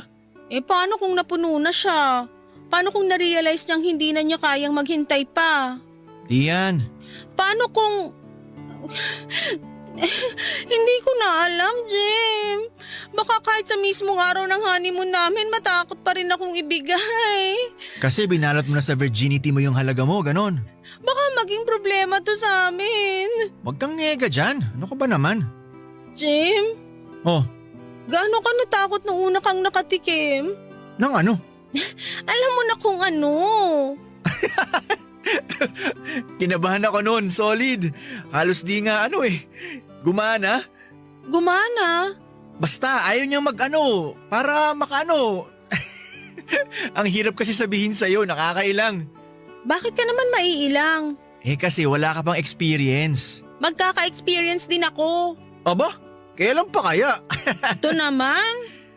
Pero seryoso nga, kakabahan ka talaga sa una. Ang awkward nga nung ginawa ko Ramdam ko na di siya komportable sa ginagawa ko kaya nawalan ako ng confidence.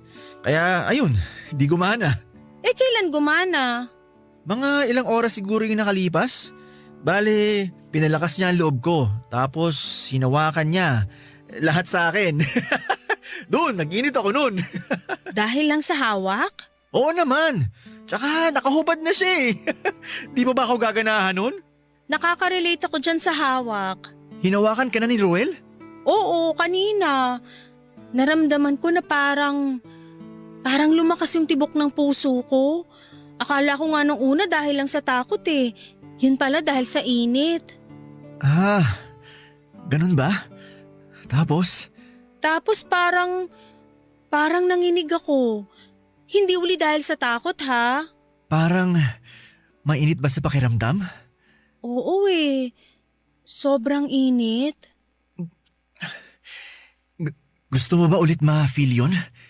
Parang... Bianca?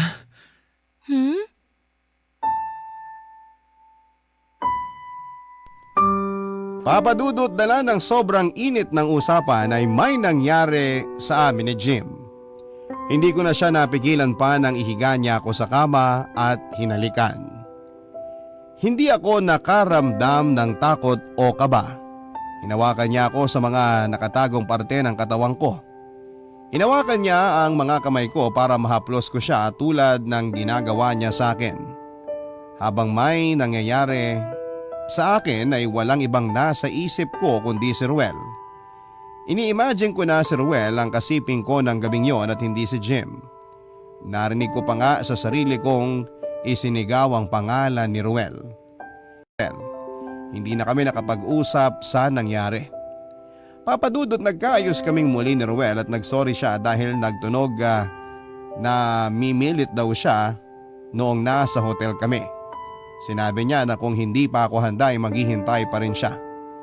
Nakaramdam po ako ng konsensya dahil sa mga nangyari. Nag-usap kami ni Jim sa tawag dahil ayaw niyang magpakita sa akin. Tinanong ko siya kung ano yung pwede naming gawin pero wala siyang may offer na solusyon.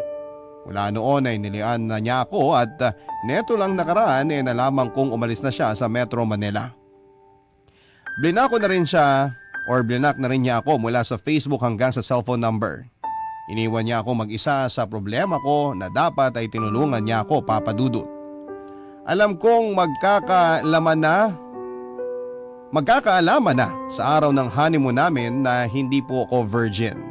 Hindi ko alam kung ano ang sasabihin ko kay Ruel kapag nalaman niya ang matagal na niyang hinihintay ay nakuha na pala ng ibang lalaki. Maraming salamat po sa pagbasa ng aking liham. Ang inyong forever ka Barangay, Bianca. Barangay Love Stories. Love Stories.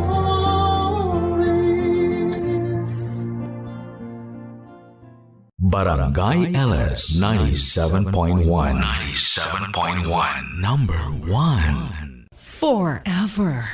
Ang mga kwento ng pag-ibig, kwento ng buhay, at kwento ng pag-asa dito sa Barangay Love Stories. Love Stories.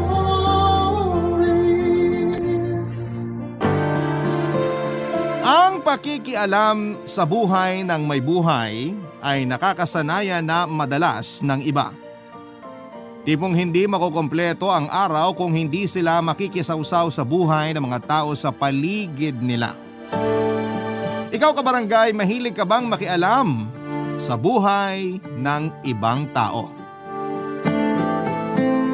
Dear Papa Dudut, ako nga pala si Miko, 35 years old, isang boy marites, kung tagurian ng mga kakilala ko.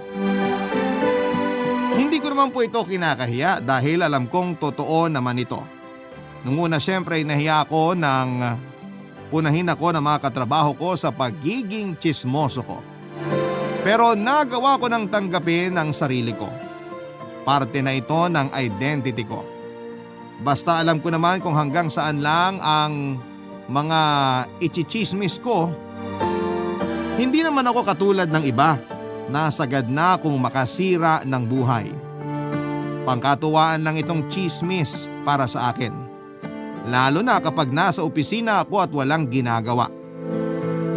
Dahil sa tagal ko na kasi sa trabaho ay petiks na rin po ako dahil alam ko na ang pasikot-sikot. Mabilis ko lang natatapos sa mga inaabot na trabaho sa akin. Kaya marami akong libreng oras. Nung una'y sinusubukan kong manahimik na lamang sa aking mesa. Pero napapaapoy ng ibang katrabaho ko ang pagiging tsismoso ko. Nakikisali na rin ako sa mga usapan sa tuwing pare-parehas kaming nakakatapos ng trabaho. Hanggang sa isang araw ay nagsialisa na ang mga kapwa ko marites. Nalungkot ako. Napalitan din naman kaagad ang mga nawalang kamarites ko. May nag-apply sa opisina namin si Gian, kaedad ko lamang. Sa unang tingin ko ay iisipin kong mainhin at hindi nagsasalita ng hindi maganda sa kapwa. Kaya nailang ako sa kanya dahil baka husgahan niya ako ang pakikialam ko sa buhay ng ibang tao. Pero noong nakapagpalagayan na kami ng loob ay nalaman kong chismis din pala ang bitamina niya. Doon na kami naging close sa isa't isa, Papa Dudut. Tinutulungan ko siya madalas na makatapos sa kanyang trabaho para lang may kachismisan ako. Nalaman ko kasi na madaling magtiwala sa kanya mga tao sa opisina namin kaya maraming nire-reveal sa kanya. At yun lagi ang hinahanap ko. Siyempre bilang hari ng mga marites sa opisina ay marami rin akong inambag sa kanya na chismis. Kumbaga give and take lang kasi yan, Papa Dudut.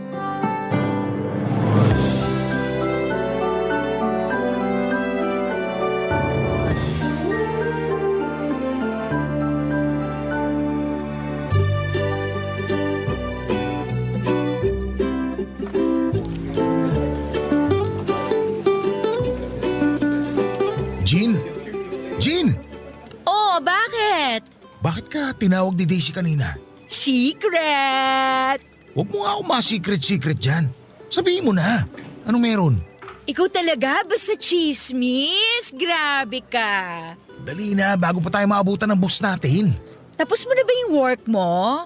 Hindi pa. O tapusin mo muna yan tsaka tayo mag-usap, okay? Huwag ka nga nang bibitin dyan. Sabihin mo na ngayon. Mamaya na! Hindi ako makaka-concentrate sa work kung hindi ko malalaman kung ano yung sinabi ni Daisy sa'yo. Hay nako, Miko. Wala ka talagang pinalalagpas na chismis, no? Magre-resign na raw si Daisy. Naku, kala ko naman kung ano na. Hindi ka ba na-shock man lang doon? Sa 8 years ni Daisy dito sa opisina, 9 years siya na pinagkakalat na magre-resign na siya. Sumobra pa nga ng 1 taon, no? Tibuyang si Daisy. Hoy, seryoso ba? Bakit lagi naka-high heels at lipstick? Iba na kasi ang mga tibo ngayon. Hindi na yung lagi nakasuot ng oversized t-shirts, six-pack shorts at nakamotor. Hala, baka may gusto siya sa akin. Di kaya type niya ako. Parang may gusto. Kasi, panay kasi ang titig niya sa akin, lalo na sa dibdib ko. Baka kasi nalilita siya sa dibdib mo. Che! Kilala kong trip niyan. Hindi ikaw. Huwag ka mo offend. Hindi kasi ikaw yung tipong gustuhin ng mga tibo. Pero palong-palo ka sa mga lalaki. Sino bang trip niya? Bakit? Selos ka? Loko ka ha, gusto ko lang malaman no. Si Ma'am Mara. Mahilig pala siya sa 50 anyos na manang. Mukhang bitter ka na. Hindi ikaw ang trip ni Daisy ah. Parang malabo naman kasing matripan niya si Mamara. Wala naman kasing kagusto-gusto ron, no? Kanya-kanyang taste lang yan. Mahilig ako sa kilawin. Ikaw, gusto mo ba? Ayoko nga! O di gets mo na yung sinasabi ko. Sakala mo yan si Daisy, kama lang ang habol niyan sa mga babaeng trip niya. Malakas ang takot niya sa commitment. Kaya pala hindi siya obra sa akin kasi sinasamba ko ang salitang commitment. Konti na lang, isipin ko na type mo si Daisy. Ano, ireto na ba kita? Curious lang ako, no? Yan ang gusto ko sa'yo. Curious ka. Diyan ako nagsimula. Tingnan mo ngayon, batikan chismoso na ako. At proud ka pa talaga, ha? Achievement to sa akin. Hindi lahat ng lalaki kaya maging relevant na chismoso. Ewan ko sa'yo. Bumalik ka na nga sa trabaho mo. Baka basita na naman tayo ni Mamara niyan. Kapag may nalaman kang intriga kay Mamara, sabihin mo kagad ha. O ikaw ang magsabi sa akin. Ikaw tong malapit sa kanya, no? Bago lang ako dito. Pero marami nagtitiwala sa'yo rito. Kaya pag may nalaman ka tungkol sa kanya, ha? Huwag ka maiyang magchismis sa akin.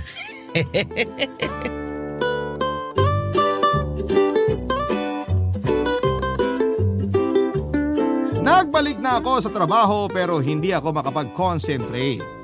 Wala pa kasi ako noon na nakukuhang magandang chismis. Para bang nanghihina ako. Kung magtatanong naman ako at magtatanong din kayo kung saan ko nga ba nakuha ang ugali kong pagiging chismoso, nakuha ko po ito sa pamilya ko. Likas kasi sa pamilya namin ang chismisan, Papa Dudut. Hindi pwedeng lumipas ang isang buong araw nang hindi kami nagchichismisan.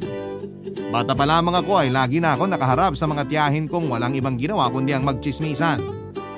Natutuwa akong makinig sa kanila lalo't may kasama pang galaw ng katawan at matinding facial expression.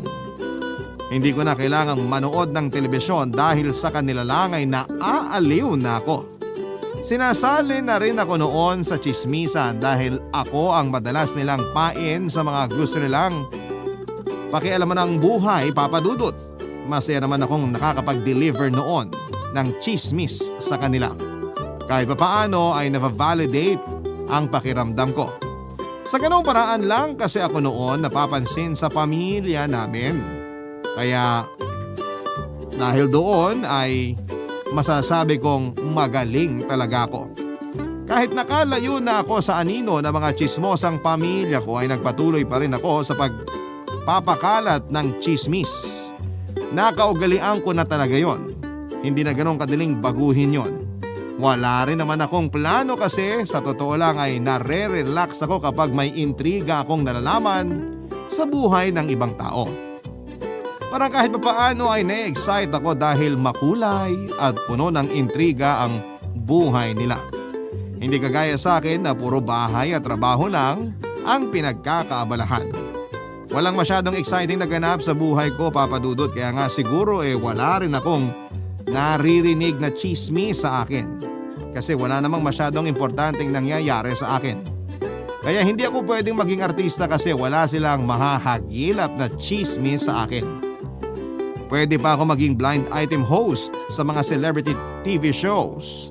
Baka roon ako pumatok dahil mas marami pa akong alam na makukulay na pangyayari sa buhay ng ibang tao kesa sa akin mismo, Papa Dudut.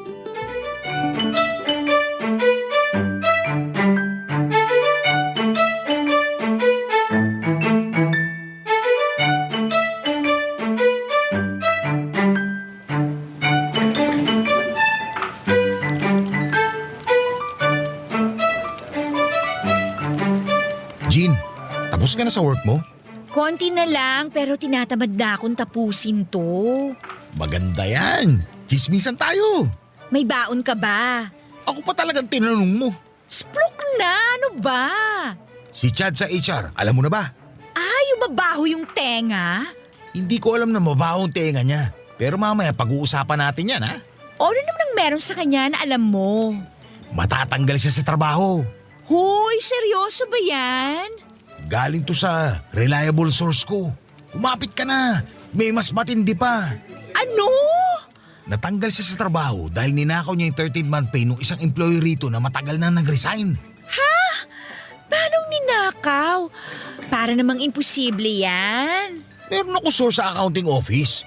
May kakuntsaba si Chad doon para makuha nila yung mga bayad para sa mga nag-resign na mga employees. Hoy, hindi ko pa rin alam kung paano nila nagagawa yun ha, kasi ang hirap lusutan yan. Ilang taon na pala nilang ginagawa yun? Hindi lang 13-month pay ang kinukulimbat nila. Marami pa. Grabe, nakakakilabot yung chismis mo. Hindi talaga nananalo ang kasamaan sa huli. Huwag kang magsalita ng ganyan ha, kasi masama itong pagchichismisan natin. Ayoko matalo sa huli. Hindi tayo matatalo. Nasa panig natin ang tama. Kailan naman naging tama ang chismis? Basta sa bibig ko nang galing ang chismis, tama yan. Miko! Ay, Jean! Mamara. Mamara! Tapos niyo na ba ang mga trabaho niyo? Ako tapos na, ma'am. Si Jean, tinatamad daw siyang tapusin. Miko? Kaya saan naman pareho tayo mapahamak dito? Dapat may isa magsakripisyo. Jean, tapusin mo ng trabaho mo. At ikaw naman, Miko, hindi porkit tapos mo ng trabaho mo, mang-iistorbo ka na sa mga kasamahan mo. Manong hindi tatama rin si Jean kung lagi mong iniistorbo? Kaya nga, ma'am. Wow! Nilaglag ako? Kailangan may magsakripisyo, di ba? So ikaw ngayon ang isasakripisyo ko. Tumigil na kayong dalawa dyan. Opisina ito at hindi playground. Unahin nyo magtrabaho at hindi puro chismisan ang inaatupag nyo. Hindi naman po kami nagchichismisan, ma'am. May pinag-uusapan lang kami. At anong pinag-uusapan ninyo? Buhay na ibang tao. Since marami ka pang time na natitira bago ang uwian, Miko, pumunta ka sa office ko ngayon at may ipapagawa ako sa'yo. Ma'am, kailangan ko palang i-double check yung mga reports na ginagawa ko. Baka kasi may mali sa spelling o... Pumunta ka na ngayon! Yes, ma'am.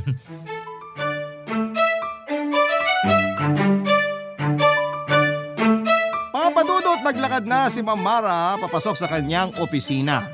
Napakamot na lamang ako sa ulo ko habang pinagmamasdan si Jean na paimpit na tumatawa mula sa kanyang mesa. Binato ko siya ng stapler at nakita yon ni Ma'am Mara. Mas lalo tuloy siyang naggalit sa akin. Pinagmadali niya akong pumasok sa kanyang opisina, Papadudot, at nadapa pa ako sa kakamadali ko dala ng takot.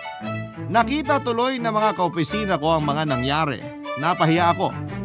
Nagngingit-ngit ako sa galit kay Ma'am Mara. Bad mood na naman kasi siya at ako ang pinagtripan niya. Ganon kasi siya. Kapag mainit ang ulo niya ay dinadamay niya kaming mga under niya. Kaya hindi ako naging malapit sa kanya. Kaya sa tuwing nakikita ko siya ay iniiwasan ko siya, Papadudot. Basta nakakasalubong na nagkakasalubong na ang mga kilay niya at palakad-lakad na siya sa opisina, magkukunwari na lamang na may ginagawa ako para hindi ikaw ang pagtripan niya. Nasanay na ako sa ganon, kaso ang mali ko ay naabutan niya kami ni Jean na nagchichismisan. Sakto pang bad mood siya noon.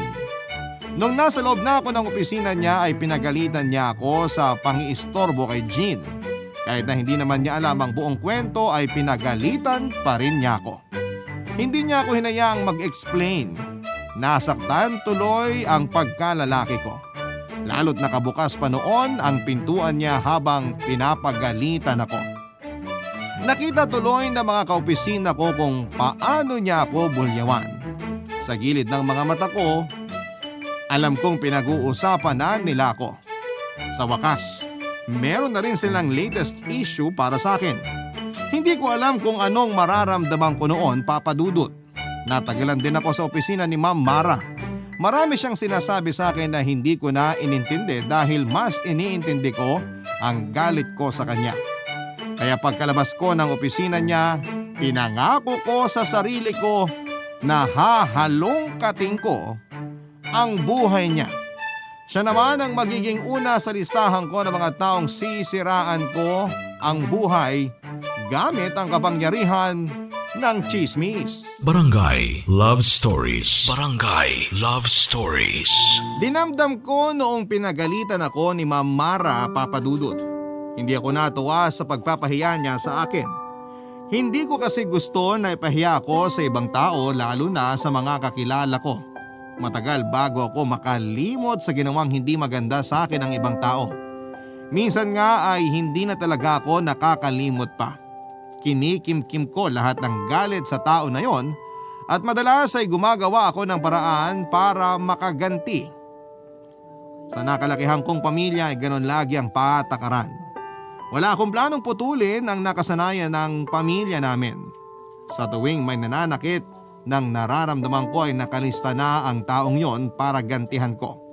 Kaya naman pinangako kong makakaganti ako kay Ma'am Mara.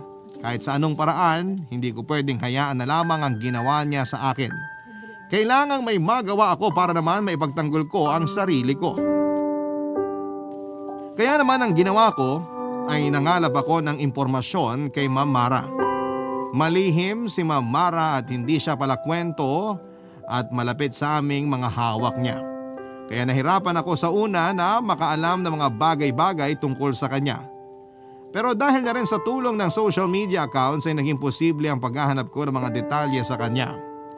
Isang araw ay tinapos ko ang lahat ng trabaho ko para sa buong linggo. Kailangan ko kasi ng sapat na oras para makakalap ng mga impormasyon tungkol kay Ma'am Mara. Hindi ko muna yon sinabi kay Jean para hindi maudlot. Pero wala naman akong balak na itago sa kanya yon. Si Jean naman talaga ang unang taong pagsasabihan ko ng chismis tungkol kay Ma'am Mara. Pero gusto kong ilatag yon sa kanya kapag kompleto na.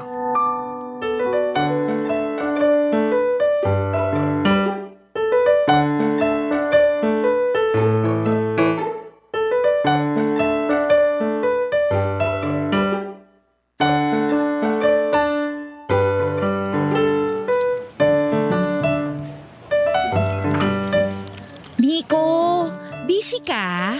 Oo, Kape muna tayo. busy nga eh. Mabilis ka lang namang nakakatapos ng trabaho eh. Lika na, sama mo na ako magkape. Uhaw na yung kaluluwa ko. Pasama ka na muna sa iba. May ginagawa pa ako. Ano ba ginagawa mo? Bakit parang hindi mo maiwan-iwan yan, ha? Basta, magkape ka na nga lang dun. Hindi na. Naiintriga ako sa ginagawa mo. Work ba yan? Basta nga. Chismis yan! Ano? Huwag mo na akong linlangin, no? Hindi ka mag-e-effort ng ganyan kung hindi yan dahil sa chismis. Umamin ka na nga. Ano bang latest? Ganyan na ba talaga ang tingin mo sa akin? Chismoso? Oo, no? Ano pa ba? At hindi ka naman mali. Sabi ko na eh! Dali na, anong meron? Sinong target mo? Si Ma'am Mara. Si Ma'am Mara? Sige, lakasan mo pa. Paabutin mo hanggang doon sa dulo ng EDSA. Ay, si Ma'am Mara? Oo, marami na ako nakalap sa kanya na impormasyon. Ang taray! Kabugin ba naman ang reporter ng GMA News? Seryoso nga ako. Ito ang purpose ko sa buhay for this month. Kakagat ako dyan! Anong nalaman mo sa kanya? Konti pa lang eh. Well, hindi kita masisisi. Masyado masikreto sa buhay ang si Ma'am Mare. Minsan nga iniisip ko, baka pati sarili niya pinaglilihiman din niya. Ilang araw na nga ako nag-check ng social media accounts niya. Ang dami ko nang ginawang fake account sa Facebook. Pero hindi niya ina-accept yung mga friend request ko. Malamang hindi siya mag-a-accept ng friend request kung hindi niya kilala. Bakit kaya hindi mo na lang siya i-add sa sarili mong Facebook? Sinubukan ko na yan. Hindi rin niya in-accept. Hindi ka talaga niya gusto, no? Charot. Huwag kang sumarot dyan. Alam naman natin pareho na totoo yung sinabi mo. Hindi niya talaga ako gusto. Natsitsyempohan ka lang niya pag mainit ang ulo niya. Ang galing mo rin kasing tumiming eh. Ramdam ko naman na may issue talaga siya sa akin. Kaya naman ako ngayon ang gagawa ng issue tungkol sa kanya. Ay hala, may pagganti. Hindi ko pa rin makalimutan yung ipinahiya niya ako last time. Galit pa rin ako sa kanya. Uy, mag-move on ka na doon. Pagagalitan ka pa niya ulit sa susunod. Doon ka na lang ulit magalit. Hindi na uso magpatawad. Gaganti ako. Gagawin ko siya ng issue. Paano magagawa yan? Wala kang makalap na chismis sa kanya. Kung hindi mo na ako i-istorbohin ngayon, makakapag-focus ako sa pagharap ng chismis tungkol sa kanya. Kaya umalis ka na at magkape. Hay nako, nawalan na ako ng ganang magkape. Samahan na lang kitang mangalap ng chismis tungkol sa kanya. Hindi na. Kaya ko na to. Wow! Wow! Strong and independent Marites! I love it! Napagalitan, nasaktan, gaganti. Yan ako ngayon.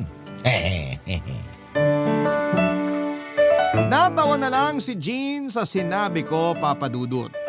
Hinayaan na niya ako sa aking ginagawa at saka umalis na para magkape. Hindi ko alam kung papaano or kung gaano siya katagal na nawala dahil masyado akong nakafocus sa ginagawa kong pang-i-stalk kay Ma'am Mara. Inabala ko ang sarili ko sa paghahalungkat ng mga impormasyon tungkol sa kanya. Inabot na nga rin ako ng hanggang sa mga kamag-anak at kaibigan niya. Mabuti na lamang at may mutual friends kami at yon ang ginawa kong daan para mas makilala pa ng mabuti si Ma'am Mara. Pinasimplihan ko ang pakikipag-usap sa mga mutual friends namin.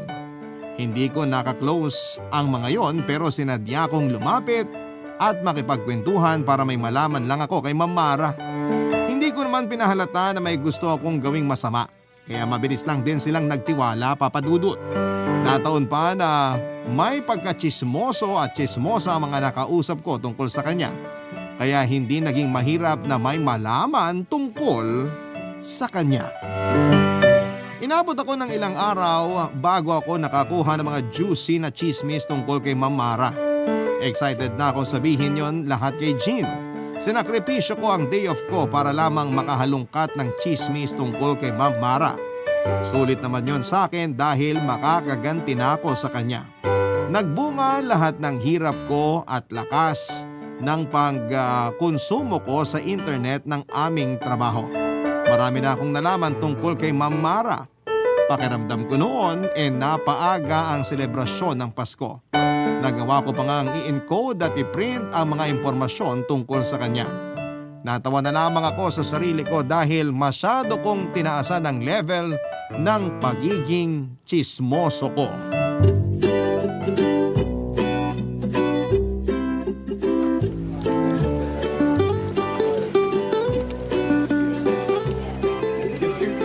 Wow ha! Mabuti naman at pumayag ka na rin magkape kasama ako. Busy nga ako nung mga nakaraan, di ba? Ni makasama ka sa Yossi Break, hindi mo na magawa? Namiss tuloy kitang kausap. Namiss din kitang kausap. Pero meron ako mas malaking responsibilidad sa ngayon. Ang pabagsakin si Ma'am Mara. Grabe naman sa pabagsakin. Gusto ko lang siyang gantihan. Ganun din yun, no? May masama ka pa ring balak sa kanya. Sino ba kasi nagsimula? Siya naman tong unang nanakit ng feelings ko. Pinagalitan ka lang dahil sa trabaho mo. Ikaw naman masyado mong pinersonal. Masakit eh. Pag ikaw sinaktan, hindi ka magagalit? Magagalit. Pero hindi ako mag-e-effort para mangalap ng ikakasira ng tao. Hahayaan ko na lang guardian angel ko ang gumanti for me. Iniwanan na ako ng guardian angel ko. Wala akong ibang choice kundi gumanti on my own. Paano hindi ka iiwan ang sama ng ugali mo? Nakakahiya naman sa'yo na palasimba lang kapag gusto manalo sa loto. Oy, huwag kang magbanal-banalan. Kasama kita sa chismisan, oy. Uy, nakakatakot lang kasi yung plano mo, no? Boss na natin yung kinakalaban mo. Walang boss-boss sa akin. Kapag ginawa na ako ng mali, gagantihan ko rin ng mali. Mga pinaglalaban mo talaga sa buhay, no? Kaloka. Kaya hindi umuunlad ang Pinas eh. Ano yun? Responsibilidad ko na ang buong Pinas. Ay, hindi ka talaga papaawat. Sige nga, ano bang mga nalaman mo kay Ma'am Mara? Baka naman i-chismis mo sa iba, ha? Hindi ah. Gusto ko ring makita yung pinaghirapan mo. Anong nasagap mo tungkol sa kanya? Marami na. Mas juicy pa kaya ito sa bagong lutong liempo. Wow! Nalalasahan ko na ang alat at alta presyon sa chismis na yan. Splok na! Huwag ka magkakamali na iparating to sa iba, ha? Ako pang pinagdududahan mo, alam mo namang kahit masama ka, kakampi mo ko, no? Naniniguro lang. Kasi wasak ang dignidad ni ma'am pag kumalat to. Ay, na-excite ako bigla. Dali na, magsabi ka na. Go, go, go na! Alam mo bang may asawang babae at lalaki si Ma'am Mara? Teka, pinagsabay niya? At sa iisang bahay sila nakatira. Juicy! Sure ba to? Sinong source mo? Kapitbahay niya for 15 years. Oh my, mahirap magtiwala sa kapitbahay ha. Hindi tayo sure kung reliable ang mga yan. Kung sabihin ko na ang kapitbahay niya first cousin din niya. Paano hindi magiging reliable kung kadugo niya mismo nagsabi? awit! Saan mo naman nahagilap yung first cousin / kapitbahay niya? Ex niya yung dating kaklase ko. Oy, ang galing ng connection mo sa kanila, ha? So hanggang ngayon, magkakasama silang tatlo sa iisang bahay? Si Ma'am Mara, yung asawa niyang lalaki at yung asawa niyang babae? Oo! Di ba? Hashtag, pag-ibig na sa kalam. Grabe! Wala sa itsura ni Ma'am Mara na dalawa-dalawa yung asawa. Alam mo rin ba na sumasamba siya sa isang malaking bato? Ano? Akala ko joke lang yun. Pero may pictures na nahuli siyang sinasamba niya ang isang bato. Nasa kwarto niya. Grabe na yan, ha? As in! Marami pa akong nalaman. Sa ngayon, yan lang muna ang masasabi ko sa'yo. Kailangan ko munang i-verify kung tama yung ibang nakalap ko. Hindi pa rin makapaniwala si Jean sa mga sinabi ko tungkol kay Ma'am Mara Papadudut. Pinaulit niya sa akin ang mga detalye para lang masiguradong tama ang mga narinig niya sa akin. Natawa na lamang ako sa reaksyon niya at sinabi ko sa kanya na kahit ako naman ay hindi rin makapaniwala sa mga nalaman ko tungkol kay Ma'am Mara. Hindi nakapagsalita kaagad si Jean Papadudut. Nagtanong pa siya sa akin kung ano yung ibang mga nalaman ko pero tinikom ko na ang bibig ko. Bilang isang maingat na tsismoso ay hindi ka dapat magkwento hanggat hindi pa verified ang mga nalaman mo. Iyon ang natutunan ko sa ilang taong pangangalap ko ng chismis. Nangunit si Jean pero hindi niya ako nadaan doon. Inaya ko na lamang siya na magkape at magyosi para mabaling sa pagre-relax ang atensyon niya. Sinabi niya sa akin na baka hindi siya makatulog dahil sa mga nalaman sa aming boss. Napangiti na lamang ako lalo't naisip ko lahat ng mga iba pang impormasyon na alam ko tungkol kay Ma'am Mara. Mas juicy yon at nakakakilabot kumpara sa mga sinabi ko kay Jean. Excited na akong ipa-verify ang mga yon para malaya ko nang makwento kay Jean ang lahat. Hindi pa kasi nag-reply ang mga taong involved na message ko roon. Gustuhin ko mang i-share kay Jean ang mga nauna kong nalaman, pakiramdam ko ay hindi pa yon ang tamang panahon, Papadudut. Hindi pa masyadong luto ang mga yon. Kumbaga sa itlog ay malasado pa ang pagkakaluto. Oo, at pwede nang kainin ang malasadong impormasyon na yon. Pero mas safe pa rin kung lulutuin ng mabuti bago ihain sa mga gustong kumain. Sa tamang panahon, sabi ko ay maluluto rin ng tama ang chismis na nakalap ko mula kay Ma'am Mara. Barangay Love Stories. Barangay Love Stories. Paulit-ulit kong binabasa ang mga nalaman ko kay Ma'am Mara Papadudut. Marami na akong na-imagine na pwede niyang maging reaksyon kapag nalaman niyang alam ko na mga bagay na itinatago niya. Lagi na lang akong napapangiti sa aking mesa sa tuwing binabalik-balikan ko lahat ng madidilim na bagay na alam ko sa kanya.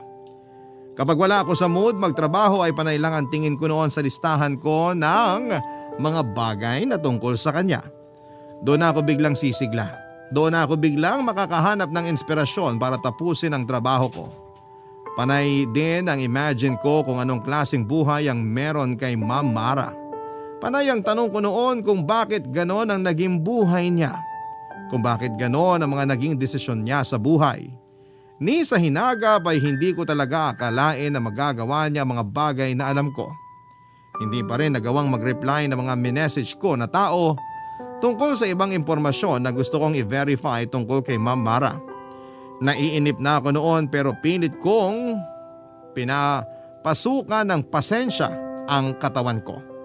Kating-katina kong ikwento lahat kay Jean. Pero hindi ko yon magawa lalo't nakukulangan pa ako ng mga alam ko.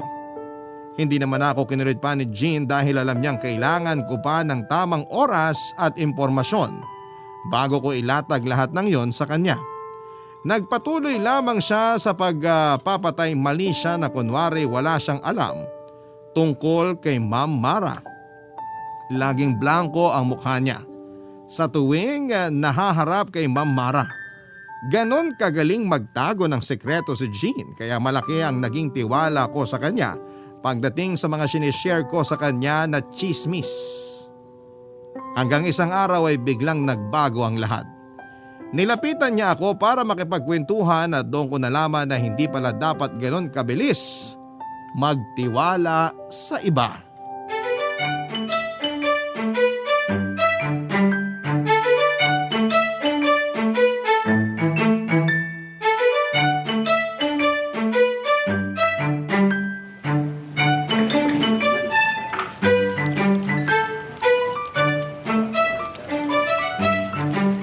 Miko!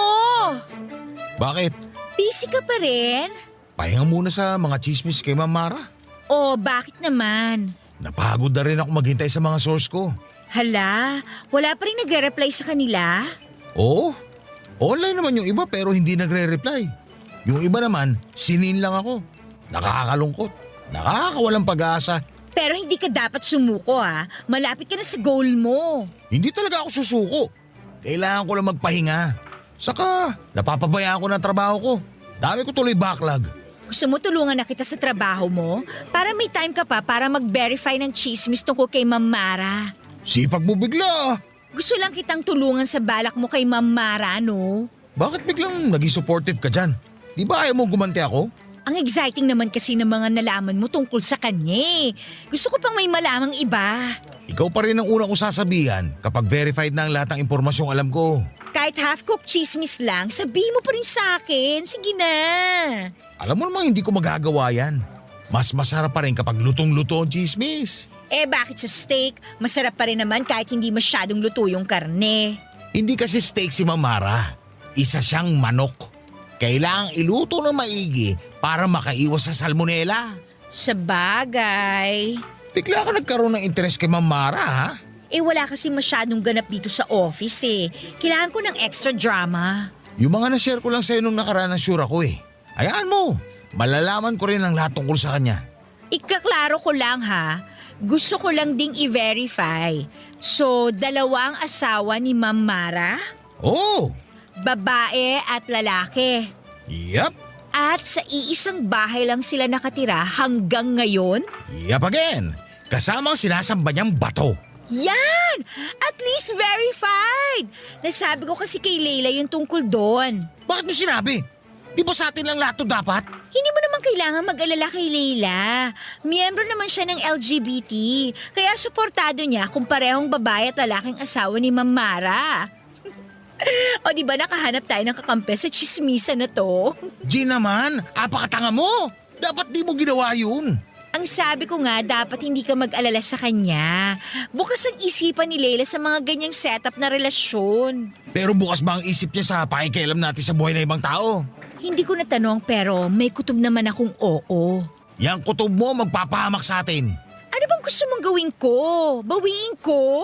Malamang, hindi mo na mababawi yun. Ano ba naman, Jean? Busy ka kasi nung nakaraan Wala akong makakwentuhan. Tapos si Leila yung nandun nung time na yon. So ayun. Nagreklamo rin siya tungkol kay Ma'am Mara, no? Kaya naisip kong safe na magkwento sa kanya.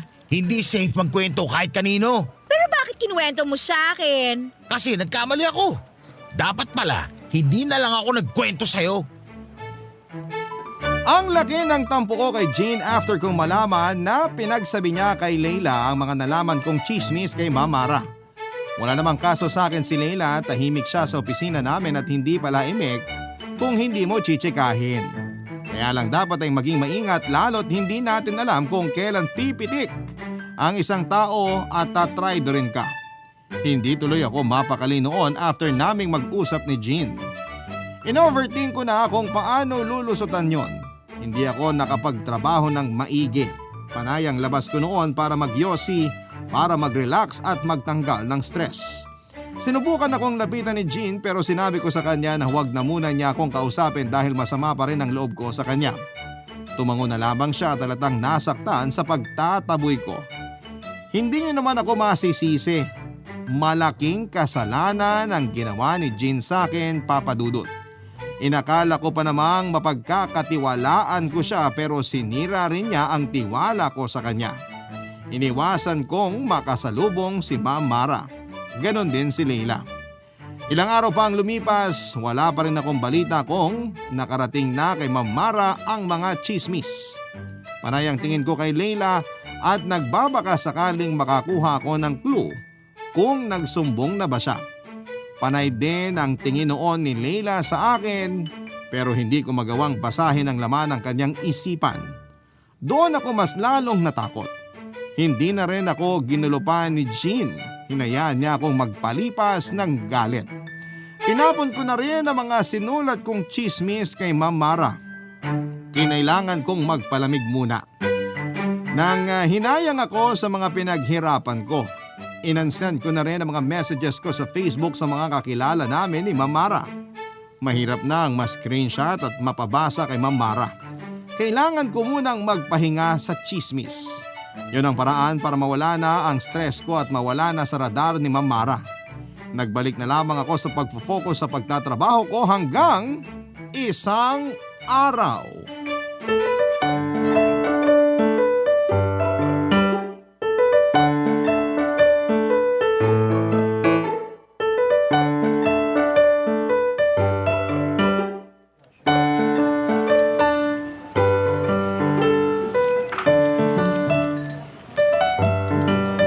Miko, galit ka pa rin ba sa akin? Tampon na lang to. Sorry na. Hayaan mo na. Magtrabaho ka na lang dyan. Marami pa tayong dapat tapusin. Baka naman tinatapos mo na rin ang friendship natin, ha? Muntik na. Dahil muntik mo na rin ako ipahamak.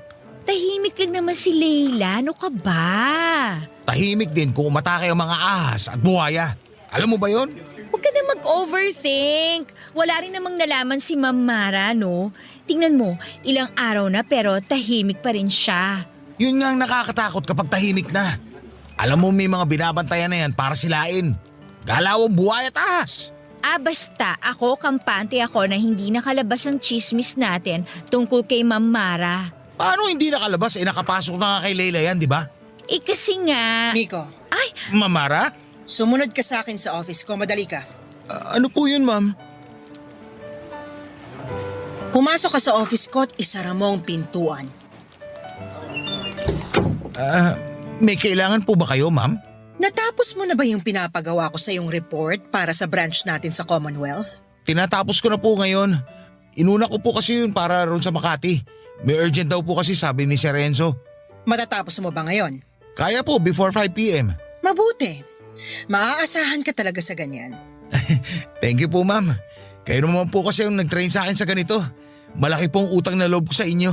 Wala kang utang na loob sa akin. Ikaw ang naghihirap para makuha mo ang posisyon mong yan. Salamat po ulit. Ikaw din ang ipapadala ko sa Cebu para sa conference natin next month. Ako po? Wala ka namang ibang babayaran. Pwede kang magsama ng isang kakilala mo, pwedeng ka mag-anak o karelasyon. Talaga po? Gusto ko talaga makapunta na Cebu.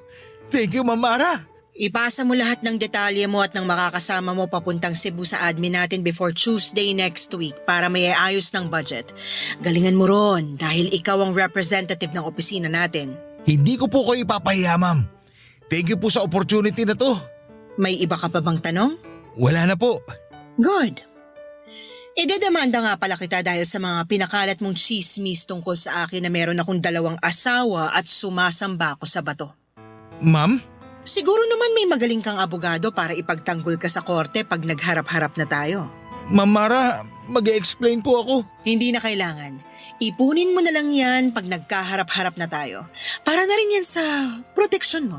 Ma'am! Makakaalis ka na. Yung mga detalye na kailangan para sa Cebu Conference, pakiayos mo na. Salamat. Opo. And Miko? Ano po yun, ma'am? Walang personalan, trabaho lang. Pakisara na lang ang pintuan paglabas mo, ha? Thank you. Para akong binuhusan ng malamig na tubig sa mga sinabi ni Ma'am Mara sa akin. Kinurot ko ang sarili ko para lang makita kung nananaginip ba ako pero masakit ang kurot na natamo ko. Totoo ang lahat. Nanginginig akong lumabas ng opisina ni Ma'am Mara at hindi rin ako nakalakad kaagad at nanatili lamang ako nakatayo sa harapan ng pintuan ni Ma'am Mara. Hindi ko alam kung ano ang uunahin noon, ang mag-isip ba o tumakas sa opisina namin. Napansin ng mga katrabaho ko na para akong nababalisa. Tinignan ko sila na kunwari ay normal lang na araw yon, Papa Dudut. Sinikap kong maglakad ng mabilis pabalik sa aking mesa. Lahat halos ay nakatingin sa akin. Hindi ko alam kung meron na ba silang alam o wala pa. Hanggang ngayon ay hindi ko pa rin alam ang gagawin. Pinasahan ako ng letter mula sa attorney ni Ma'am Mara sa kasong handa nitong ipataw sa akin. Naiyak na lamang ako habang paulit-ulit kong binabasa yon. Hindi ko magawang maghanap ng abogado dahil nabigla pa rin ako sa mga nangyari. Hindi ko pa rin magawang iproseso ang lahat. Hindi ko na magawang malapitan si Ma'am Mara sa hiya dahil sa mga nangyari. Profesional pa rin sa akin si Ma'am Mara kahit gano'n na ang nangyari. Parang sa aming dalawa, kahit ako ang maraming nalaman na nakakahiya sa kanya ay para bang ako itong mas napahiya sa lahat. Kaya gusto ko sanang humingi ng tulong sa inyong lahat na mga tagapakinig ng programang Barangay Love Stories. Gusto ko pong malaman kung ano nga ba ang dapat kong gawin sa sitwasyon ko. Mukhang desidido na si Ma'am Mara sa kanyang demanda laban sa akin. Lubha itong nagpahirap sa akin. Lalo na't nalaman na rin ng buong opisina ang nangyari. Halos wala na akong mukhang maiharap sa kanila, Papa Dudut. Ang dating tsismoso ay siya namang ngayong tampula ng tsismis. Sana ay magawa niyo kung matulungan sa aking kinakaharap. Abangan ko po ito sa inyong Facebook Live sa Barangay LS. Muli maraming salamat po ang inyong kapuso at kabarangay forever, Miko. Nagustuhan ng iyong napakinggan? Ituloy yan via live stream sa www.gmanetwork.com/radio. Barangay LS 97.1 forever.